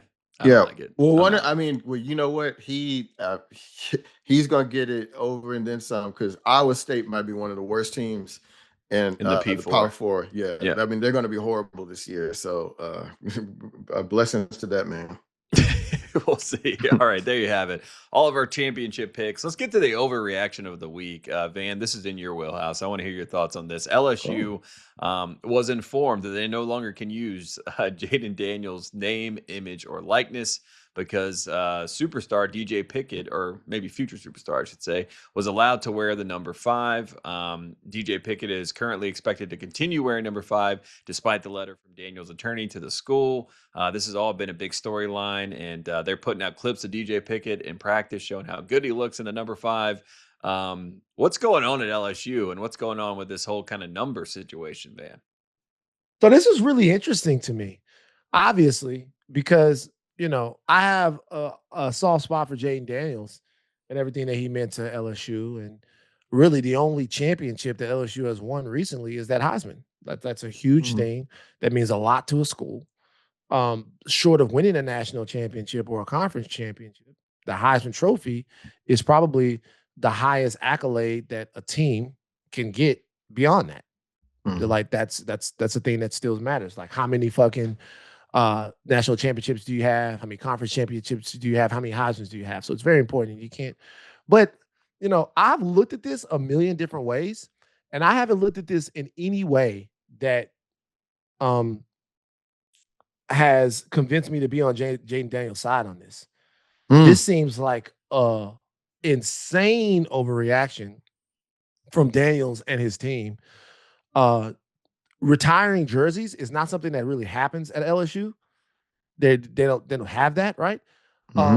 And even if they did retire your jersey, let's say they retired Burrow's jersey, and the number 1 quarterback in the country decides that they want to come to LSU, and he got to have the jersey. They're gonna give it to him. They're gonna call and be like, "Yo, man, can we?" But they're not going to stop a blue chipper, like a real deal heavy hitter, from coming into LSU and playing because of a jersey. I talked to one of my homeboys about that, and we talked about this. Like they're not gonna stop that from happening. So this situation, to where I think this shows just how much space there is between Jaden Daniels and LSU culture than anything else. I mean, I'm not in any way trying to excoriate him here, because I don't want to jump down the kid's throat or his team. They look, but like he plays for the Commanders. It seems very strange. Yeah, the whole story. I don't even. So it's so uncomfortable for me to criticize him to the level that I feel like I should, because what he means to my team and what he's meant to my program. But this is fucking ridiculous. Like this is bullshit. If I'm being honest, the more I talk about it, the more I'm like, this is a petty, pedantic, much ado about nothing, ridiculous situation. Like it's totally crazy. And we've seen so many examples of it. I mean, Dylan Gabriel wore 8, Mariota wore 8. He won the Heisman. Like this is like we've seen so many examples where this is not even a talking point. So I personally just don't think this is coming from Jaden Daniels. You know what I mean? It feels like it's camp, not really Jaden. So don't let me do this. Don't make me. But just for a second, okay? Like, and let me just. I hate this for Jaden Daniels. But a lot of funny memes from can I walk y'all through a scenario? Imagine being a renowned alum from a school, right? And you spent, maybe you went a couple years at junior college, but then you went to this big flagship state university, and you brought lots of prestige, good press, and tens of millions of dollars of revenue in your time there. The school respects your contribution so much that they decide to name a building or a street after you, right? And then all of a sudden they'd be like, Man, actually somebody else wanted their name on that street. We're going to need to take that back. Nobody would say that Booster was ridiculous. Or the school would, they may say he was ridiculous, but they would probably treat him with a level of respect and deference that I wonder if Jaden Daniels felt. But they hadn't done that though. They hadn't retired to jersey. But again, they don't have to. They don't. So what are you talking about? They don't have Burrow's number. I know, Joel. And look at you. Now look at you being the LSU defensive. No, Joel. Listen, what you just said is not analogous. What you just said is it is analogous.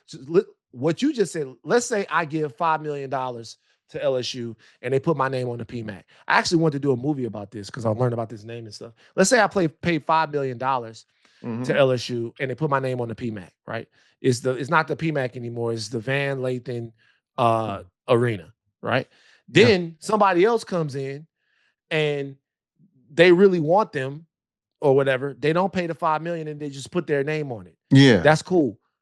That's what you're saying, right? Like, basically, But they never put his name on it. They never retired the jersey. But they never retired Burrow's circulation. There was an understanding. There was an understanding, though. No, but what I'm saying is the jersey hasn't been retired.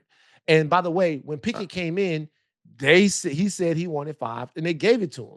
So in the analogy that you're using, and it wasn't even Kiffin that said he could get. It wasn't. Again, it was a but different. they would go to an esteemed alum. You would come to an esteemed alum, and you would work something out. And I feel like his jersey was never retired. I understand you. I understand that his jersey wasn't retired, but there's an understanding.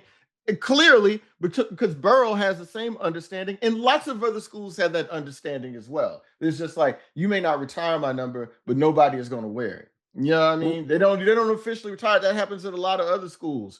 So I'm just saying, and again, I'm not saying that Jaden Daniels is right, but what I'm trying to say is I'm wondering if he thought, oh, I thought y'all respected me more than that. I wonder if y'all had more respect for me and what I did for y'all than that. And if he's hurt, then he would probably react in a way that probably, that may seem outsized to that, but you don't get to be great. You don't get to be a number 2 pick in the draft without being protective of your legacy and how you're seen publicly as well. Like, that's a big part of it. I'm going to tell, now you didn't brought it out of me. Jaden Daniels wasn't none of that before he got to LSU. Fuck it. But he wasn't there. Hey, no, he wasn't. He wasn't none of that before he got to LSU. Okay. All right. He owes that school as Jaden much Daniels as that, owes LSU? Really? Bruh, when Jaden Daniels left like Arizona State, his teammates at Arizona State were celebrating the fact that he left. I love Jaden Daniels. No, they were hating. They were hating. They weren't celebrating. Like whatever, bro. Whatever. It was LSU that had Brian Thomas Jr. and Malik Neighbors. Okay. On the side of Jaden Daniels. It was LSU that had Mike Denbrock calling plays. It was LSU. Jaden Daniels is a phenomenal football player and somebody who I will always be indebted to for what he did for LSU, one of the best offenses we've ever had. But LSU did as much for Jaden Daniels as Jaden Daniels. How many people say this about Heisman winners, though? Just think about it. Again, if I won a Heisman and people was talking about me like this, I'd be like, how many other Heisman winners get talked about like this? Well, I'll tell you straight up. I wasn't shit. Auburn, you weren't shit out here. No. But the reality is, here's the reality. The reality of the situation is what we're talking about now is a pissing contest that should have never happened. Right. But the reality of this is Jaden Daniels was a very talented player that got into a system and got around a talent base that existed at LSU, and he maximized his shit. So what I would think... I mean, that happened to Fernando Mendoza. That's Joe Burrow. That's everybody that wins a Heisman. I get it. I understand it. That I totally get that, especially since a lot of the players we see that win Heisman trophies now are transfer players. It didn't work out for them as much at first. Yes. But then they get to a place where they have a better situation around them and they can maximize their talent as players. What I am saying is for there to be some belief that the reverence or the respect in this situation goes one way, that LSU in one way should hold him to some type of insane fucking reverence to where Jaden Daniels can't be wrong in this situation. I don't think that that's true. I think honestly, when you look at this whole thing and the way that this has been handled, this is bullshit. This is fucked up. No, I agree, Van. I agree. Like, I'm not saying that Jaden Daniels is in the right here. What I'm saying, it's kind of what you were saying. But I'm saying I can understand why he may be like, y'all never talk about no husband like that. If some other dude came up to this school and y'all did something to his legacy or changed it and didn't come to, and presumably, and I've talked to some people about this story. Presumably, bro, can I be honest with you? I know I've talked to a lot of people about this story. I'm saying, and just to be real, I've talked to a lot of people about this story, and everybody is being nice about this. Oh, I know. Just so you know, I've talked to a lot of people about this, and everyone is being nice about this because we have respect for Jaden Daniels, and we have respect for everybody around Jaden Daniels. Everybody is being nice about this in the way they talk about this. Again, that's what I'm saying. I was ready to jump out of the window on Jaden Daniels' behalf at first. Ron Brown. Especially when I saw people. Wait, what? You said you were jumping out the window. I said Ron Brown's. Remember that song? Ron Brown's, jumping out the window with this one. Jumping out. I don't remember that. With this one. You don't remember Ron Brown's era? You don't remember Ron? I do remember Ron Brown's. That's when auto-tune was everywhere. I remember Ron Brown, but I don't remember that other one. I don't remember that one. Anyway. Yeah. Well, anyway, I know. I know that I feel like Jaden.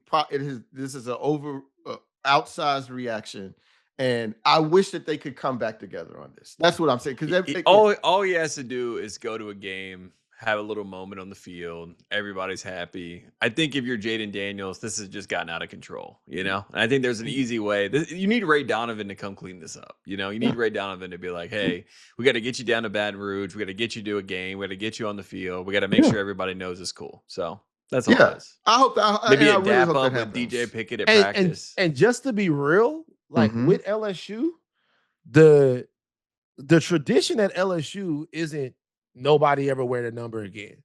Yeah. That's not the tradition at LSU. The tradition is LSU is who's the next 18. The tradition at LSU is who's the next 7. The tradition at LSU is a collective tradition. Okay. And Jaden Daniels ain't bigger than that. Yeah. I mean, I'm just saying, as much as we care about and love Jaden Daniels, the tradition at LSU is 18. Somebody send me an example. Somebody send me the tradition of like Jaden Daniels ain't bigger than that. That's it. Somebody send me an example of all the times people have said, "Well, the Heisman winner wouldn't have done shit if he hadn't come here." And he's tripping about being protective. That's not what I said.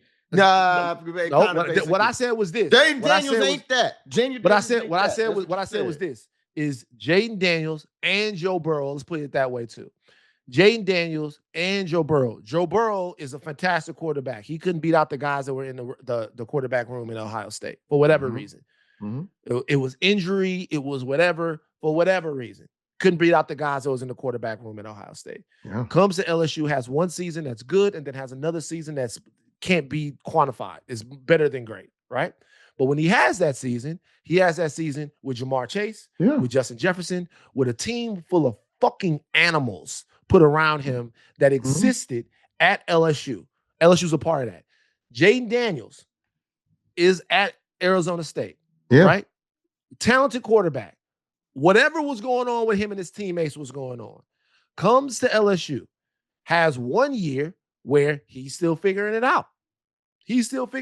Everybody is.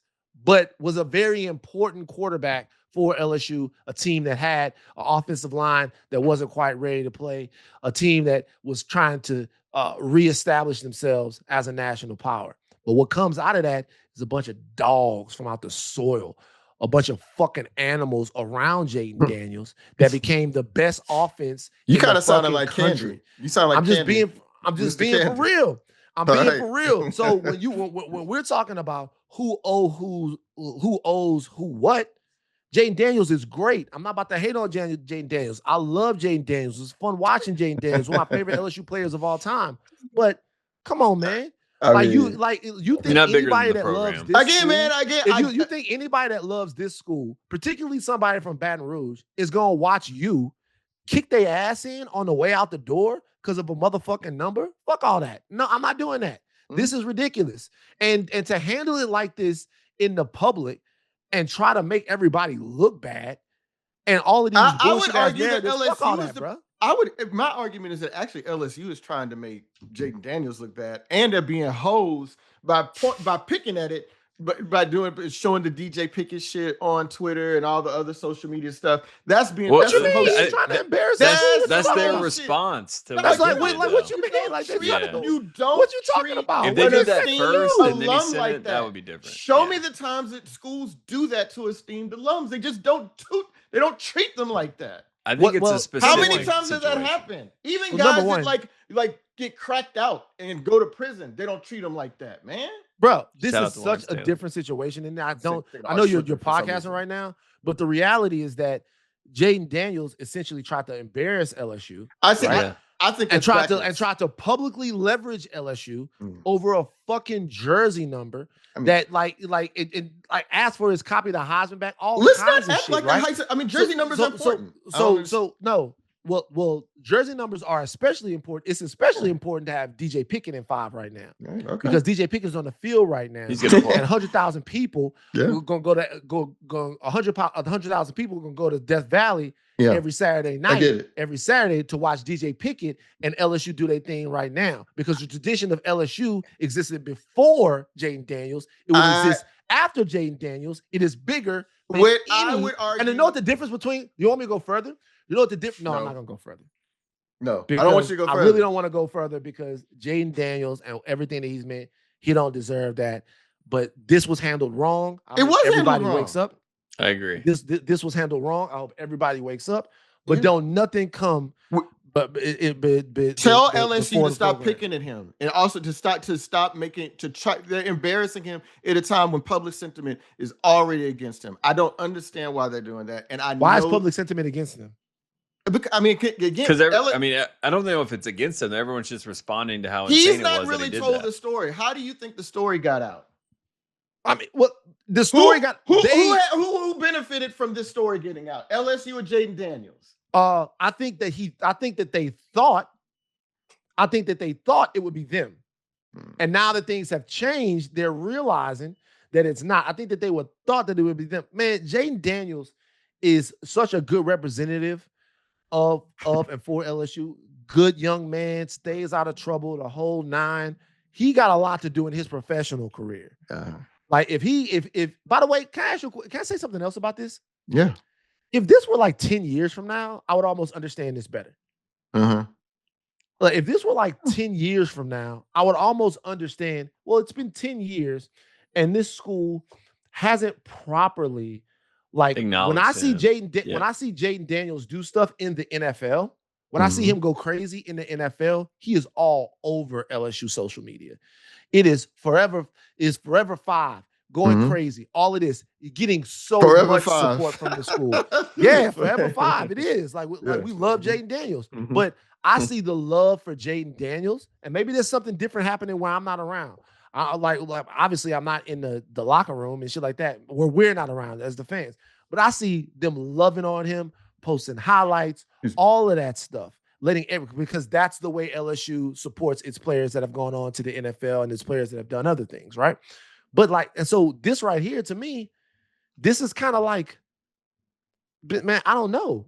Like, honestly, I don't know. It seems off. It seems strange. Yeah. Well, there's something weird about this. And again, I'm not, given what I understand and what I've heard about this and and I've had time to think about it. I'm like, no, man, I wish Jaden Daniels never handled this differently. I wish I wish they didn't trip, but I also wish that somehow there was some sort of dignified way that he could have felt whole and then he could have gotten the respect that he deserves. And I just, again, it's very weird for people to be sitting here talking about. It's an easy fix, though. Bring him back to Baton Rouge, have him have a moment on the field. Right. But DJ Pickett. Yeah, with DJ Pickett. That is an easy fix. That to me is like they've let it go way too far. So I think they could easily fix this for everybody involved. And if I'm Jaden Daniels and I'm even the Washington Commanders, I'm like, let's go ahead and nip this in the bud. I don't want this to be a talking point where you don't want people tweeting like, hey, Daniels threw a pick 6 because he didn't want it to be 5. You know what I mean? Like, you don't want that joke to be,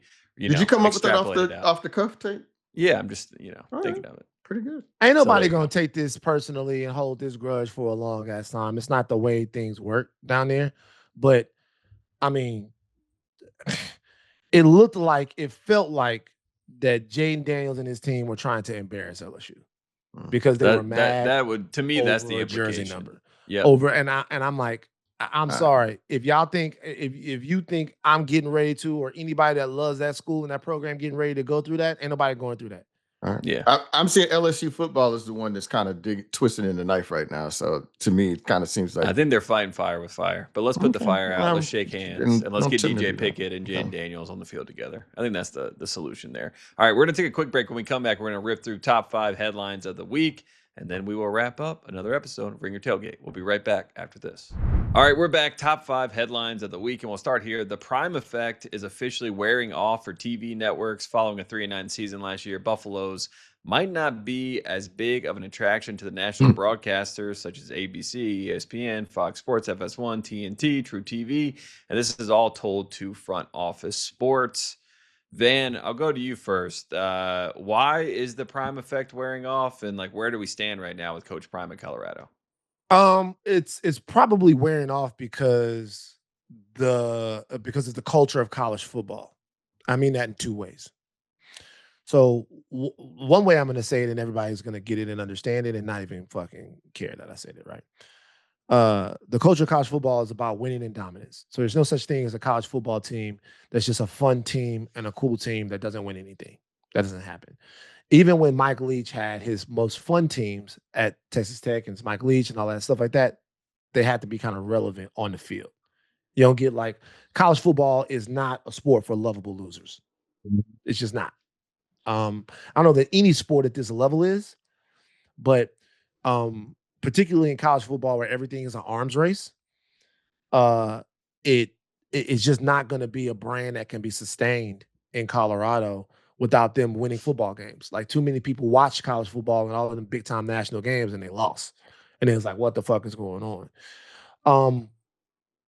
And then Deion is black. So the fact that Deion is black and the fact that he made his culture at Colorado distinctly black, then there were a lot of people who were waiting to turn off Colorado, who were waiting to turn the channel. Deion Sanders is in a really interesting situation, is that the black people that watch Colorado, right, there are a lot of them that were casual fans were only going to watch as long as Deion was winning.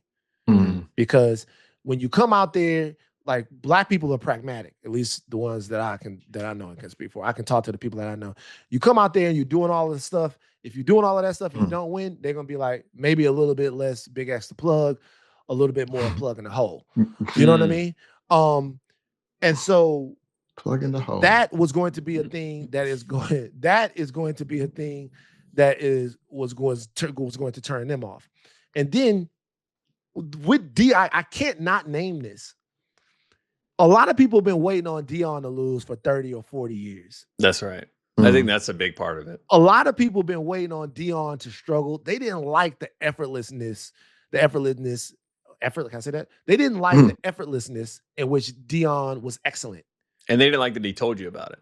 And they didn't like you told them about it. Like they didn't like the fact that Deion would come in there, not strap in the gloves, roll out of bed, go get you 2 picks and a return. They didn't like that. So for a lot of people, this is his comeuppance. They're getting their comeuppance off the fact that it's not working in Colorado. So they couldn't wait for it not to work. The worst nightmare for them was Deion Sanders actually being a relevant and successful college football coach over the long term. They hated that. So yeah, I think it's a combination of those 2 things. And I think as things go on, if Colorado doesn't shake back this year, you're going to start hearing about it more. And it's hard to sell your program when you're not winning. And at this point, you got to sell your program to get guys to come to your program.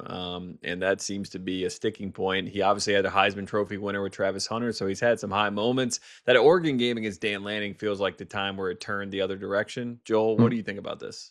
Yeah, no, I mean, I think that's a big part of it. Is that, but the other thing that I was thinking about is that so Deion is a TV product, was a family man, dog.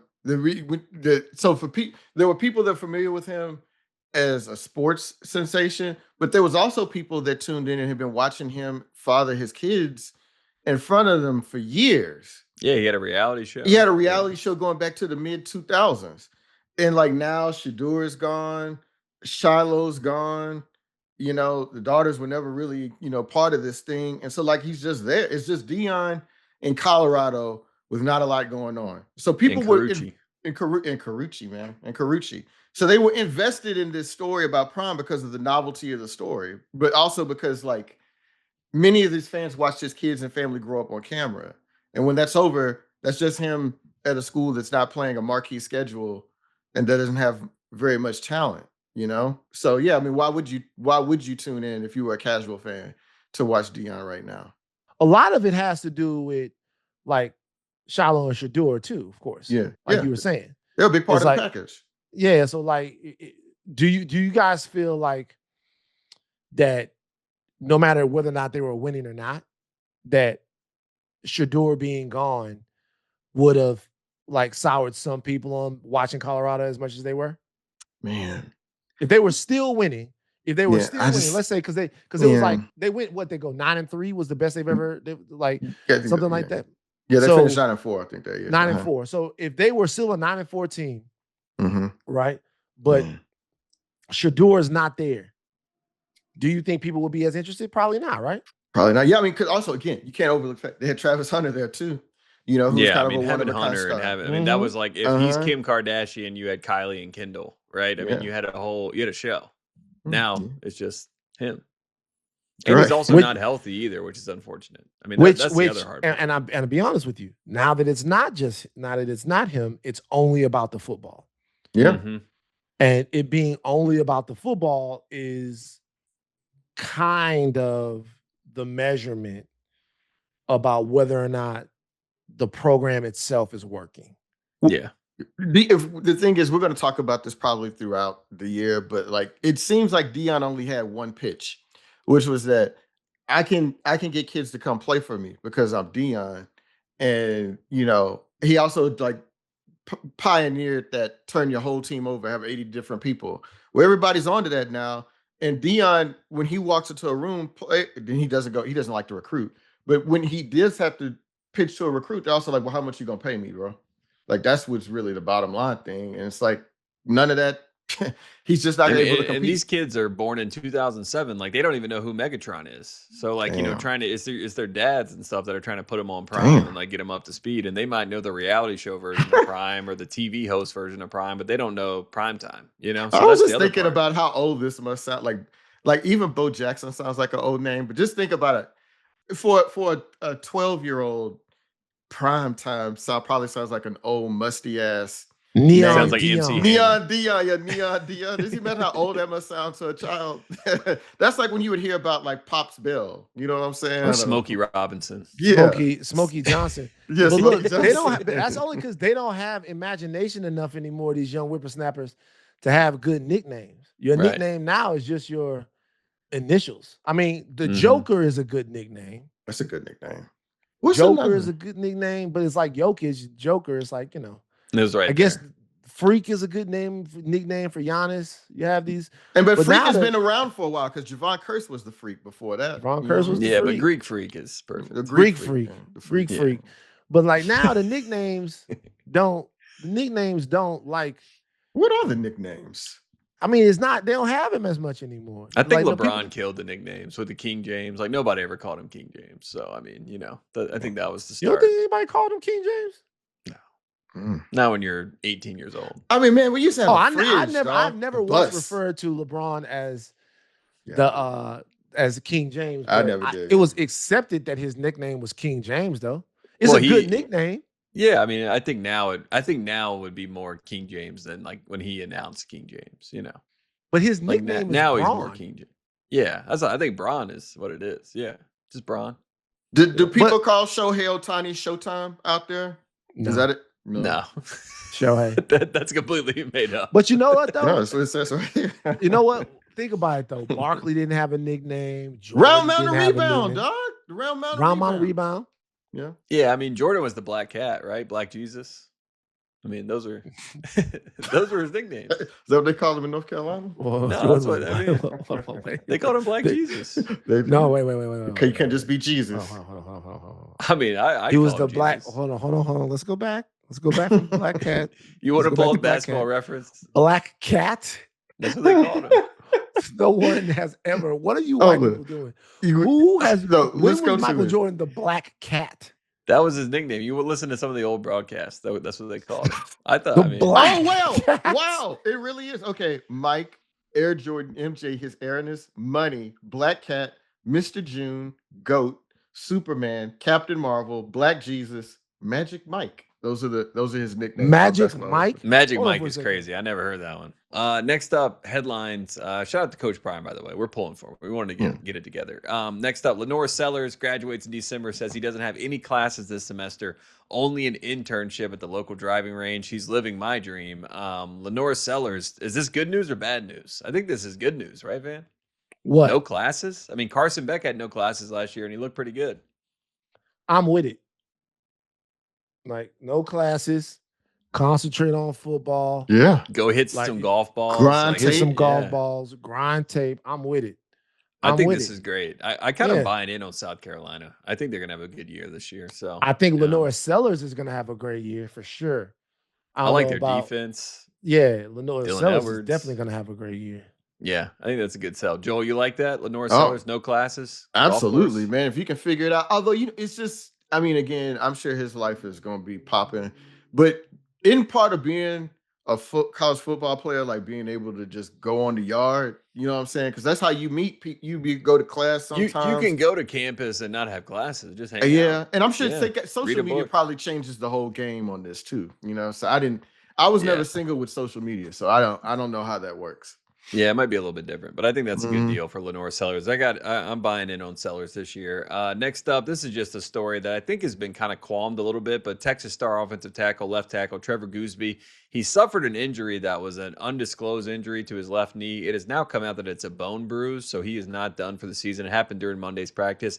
Felt like this was going to be a big story, but now that it's a bone bruise, probably not as big of a story. But yeah, we saved ourselves from Arch Manning panic alert moment there when he went down. But Gooseby should be back, I would assume, in a few weeks. So that's good news for Texas. So that was one big story. The next one is next one is fascinating. Ryan Day has moved senior day to week 1.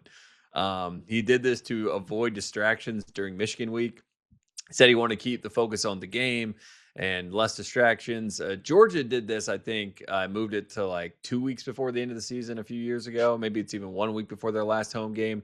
But Joel, your thoughts on senior day being week 1? Seems a little bit strange to me, but maybe you know something I don't. I mean, I think that's really weird. You ain't even really got started, man. You're not even it's just we don't. Yeah, got a lot of games to play. Yeah, I mean, you're supposed to have like a story at the end of this long season, and your family comes out and you can reflect back on the year. But I kind of get the Ohio State, because I've always just thought it is ridiculous that you all are mad at Ryan Day. Like, why, what is all this frustration with him? And I could kind of see like why they're a little bit half in, because that's not the move of a confident man, Mm-hmm. Like, you just like, why are you changing shit? Just do it the way you've always done it. But again, he's the one who said the 2024 loss to Michigan was one of the worst things that had happened in his life. So if he's trying to avoid that and doing it by any means necessary, then more power to him. But that just is a little weird to me, I think. I had a Michigan friend reach out to me who's diehard Michigan, hail to the victors, all those things. He said that means that Ryan Day is scared of Kyle Whittingham. Do you think that's the case, Van? I don't think he's scared of Kyle Whittingham, but I do think that game still terrifies him. Yeah. I think so. And that's just not good, bro. Yeah. I'm sorry, bro. That is not good that he's still scared after this. He didn't won the national championship. They kicking Michigan in their asshole right now, in the hole. They're not even kicking their ass. They're kicking them in the hole. They are so far ahead of Michigan right now, Ohio State is. There should be nothing that Ohio State is doing right now that is in response to like Michigan, except for the fact that when you talk about assholes, it still feels like Ryan Days clinches up when this game is talked about. It still feels like, for whatever reason, the same reason why Joe made a good point that maybe he felt like I think it was Howard was hurt in that game, and maybe he was, right? Oh yeah, Will Howard, yeah. And maybe he was hurt in that game, maybe he was. But in this situation, senior day is not the biggest deal in the world, but it is kind of something that you do at the end of the season, right? This is kind of rearranging tradition because you need everybody locked in because you're afraid that you're gonna get cut by that Wolverine. And he almost got fired after losing that game. They ended up winning the national championship. It actually, they won the national championship, and that season was still kind of a weird season for them because it's one of the worst Ohio State losses to Michigan in the history of the rivalry. It was humiliating. Exactly, like give me your fucking manhood, plant the flag. And then they fought them motherfuckers, man. They beat them up. Yeah. So like that tells me that he's still thinking about this. Either that or he's trying to signal to the fans that he's doing something different. But at this point, with the way Ohio State is going, you wouldn't think that he would be having anything like that still rummaging around in his brain. It lets you know that this game might even be bigger than a national championship, which is what, Ohio State fans and Michigan fans were arguing about with that season. But the fact that this is still in his mind and he made this change, I felt was very strange. So Ryan Day, week 1, senior day, we'll see that for the first time. We'll learn that once we get to Labor Day weekend. Last one, the official $40 million club. This is out. These are the teams in the $40 million club for this season: LSU, Miami, Notre Dame, Ohio State, Texas, Oregon, and Texas A&M. So I just asked, based on that, is there any team outside that did not spend $40 million that will win the national championship, or do you think the national championship will come from that group of teams, Joel? I think it's going to pretty much come. Well, I mean, the thing is, Indiana is not in that group. So, but you think they could go back to back? You said that you did not believe that earlier. I think it's going to be tough for them because they just got a lot of things have to go right. But we see this is the game now. Like you've got. So that's the new number. Like you have to spend $40 million to win. Yeah, man. I guess would be the takeaway. I mean, this is why they're running their ass up to Congress trying to get salary caps because only so many people are going to be able to do this, and eventually there'll be some sort of stratification at the top again. So they're like, we want some caps on this kind of stuff. But yeah, if you can try to moneyball it as a college football program now. But in some programs, they're not going to have a choice but to try. But it's just always better to be able to throw money at your problems. You know what I mean? Yeah, one notable team not in that group is Georgia. What do you think about that, Van? At least Miami, Notre Dame, and LSU in this, well, A&M as well, are teams that are they're in a different place than some of these other teams are. They're teams with names, but Notre Dame is had a lot of success under Brian Kelly. But Notre Dame is trying to establish something. Miami is trying to establish something. LSU, even despite having won a national championship fairly recently, is trying to establish something. Ohio State, Texas, and Oregon are all teams that are on the top of the mountaintop right now in college football. You have to say that about Miami too, being like where they finished last year. But still, it's like always a question like, is the U back and stuff? So these are teams that are inclined to spend a lot of money, whereas Georgia had such a fertile ground reputation and program operating system that they probably can get a little bit more out of what type of program they already had. Ohio State being here is just Ohio State is going to be at the top of everything. They have the money. Well, they have the money. The thing about Georgia too, and I don't know if it's going to last like this, but it's kind of like when Nick Saban was at Alabama.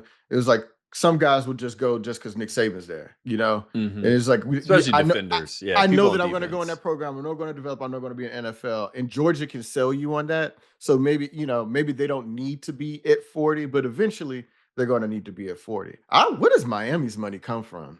What do you think? What is Miami? There's a lot of money. Every time just to go to Miami is a lot of money, though. I mean, it's a private school. It's a lot of rich people that go there in the first place. I guess not even rich, wealthy people that their go there in the first alum place. supporter base is like that in Miami, huh? I mean, it's small, but it's loud. They got a lot of money. Okay. Coral Gables. They got a lot of money. It's just, I don't know. I just kind of, it just feels like a very Mark Walters situation. Just, I wouldn't be shocked by that. Let's check the money. You know what I'm saying? Yeah, I mean, what was that guy's name? Nevin Shapiro. Remember? Nevin Shapiro. Yeah, he got a podcast now, man. Nevin the man, bro. Yeah. Should we get Nevin been down there doing? I mean, he probably MAGA, so he's not like all the way to man. But like Billy, but like Nevin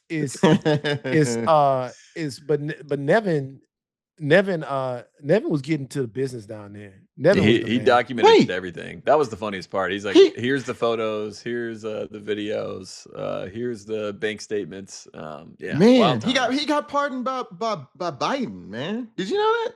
He had a 20-year prison sentence, got out, pardoned by Biden in 2024, and now he's got this podcast.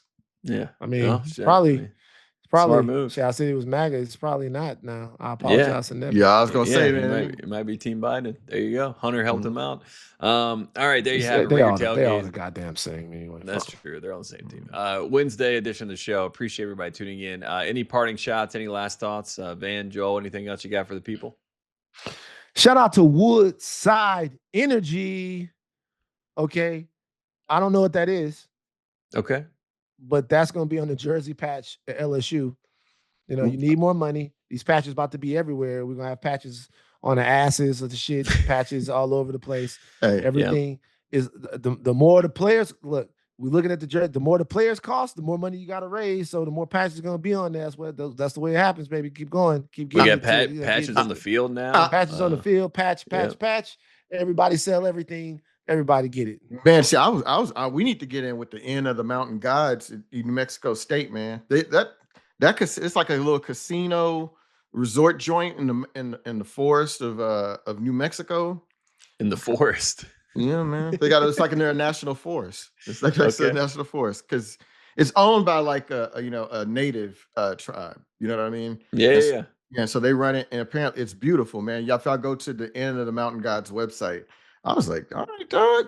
We should, man. I will say this. When I drove out to Los Angeles, one of the most beautiful states I drove through. I know there's a lot of beauty in the U.S. if you drive around. It actually kind of overwhelms you how pretty it is. But New Mexico, under the radar, very beautiful driving through New Mexico. Not necessarily in the cities, but just the landscapes. I've been wanting to get back to New Mexico forever, man. I went on a trip with my dad when I was 5 years old. White Sands National Park. That was one of the coolest places I ever went. Yeah. Really? Yeah, got the sled on the sand. Is that where they did the Boys to Men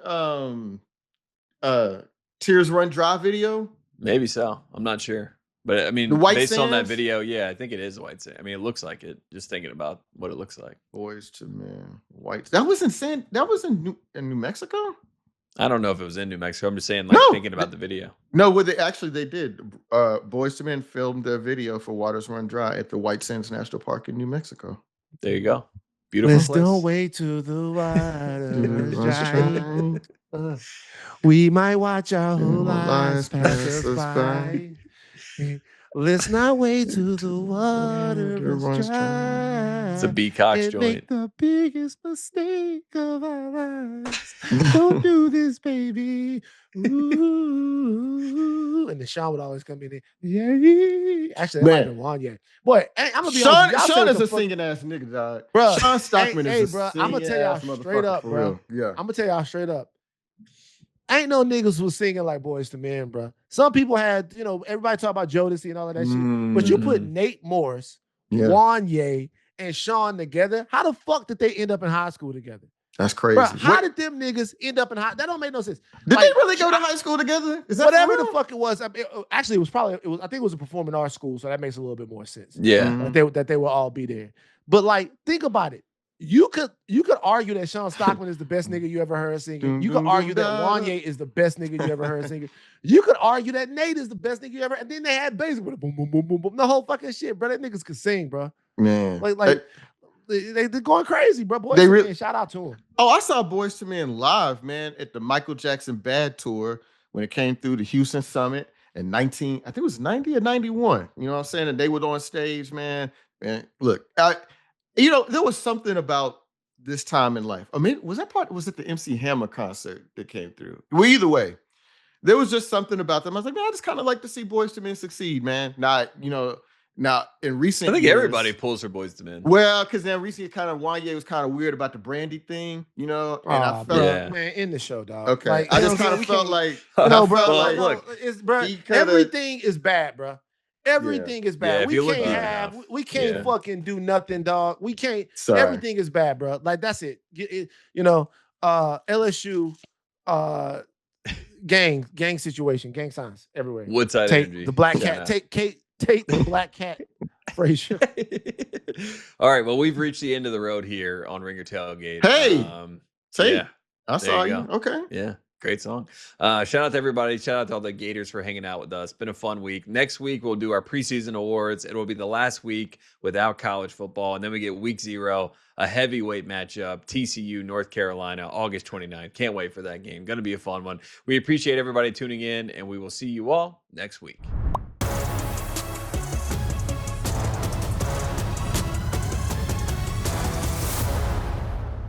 Must be 21 or older and present in select states for Kansas and affiliation with Kansas Star Casino, or 18 and older and present in D.C., Kentucky, or Wyoming. Gambling problem? Call 1-800-GAMBLER or 1-800-MY-RESET. Call 1-888-789-7777 or visit ccpg.org/chat in Connecticut or visit mdgamblinghelp.org in Maryland. Hope is here. Visit gamblinghelplinema.org or call 800-327-5050 for 24/7 support in Massachusetts, or call 1-877-8-HOPE-NY or text HOPE-NY in New York. For Louisiana, call 1-877-770-7867.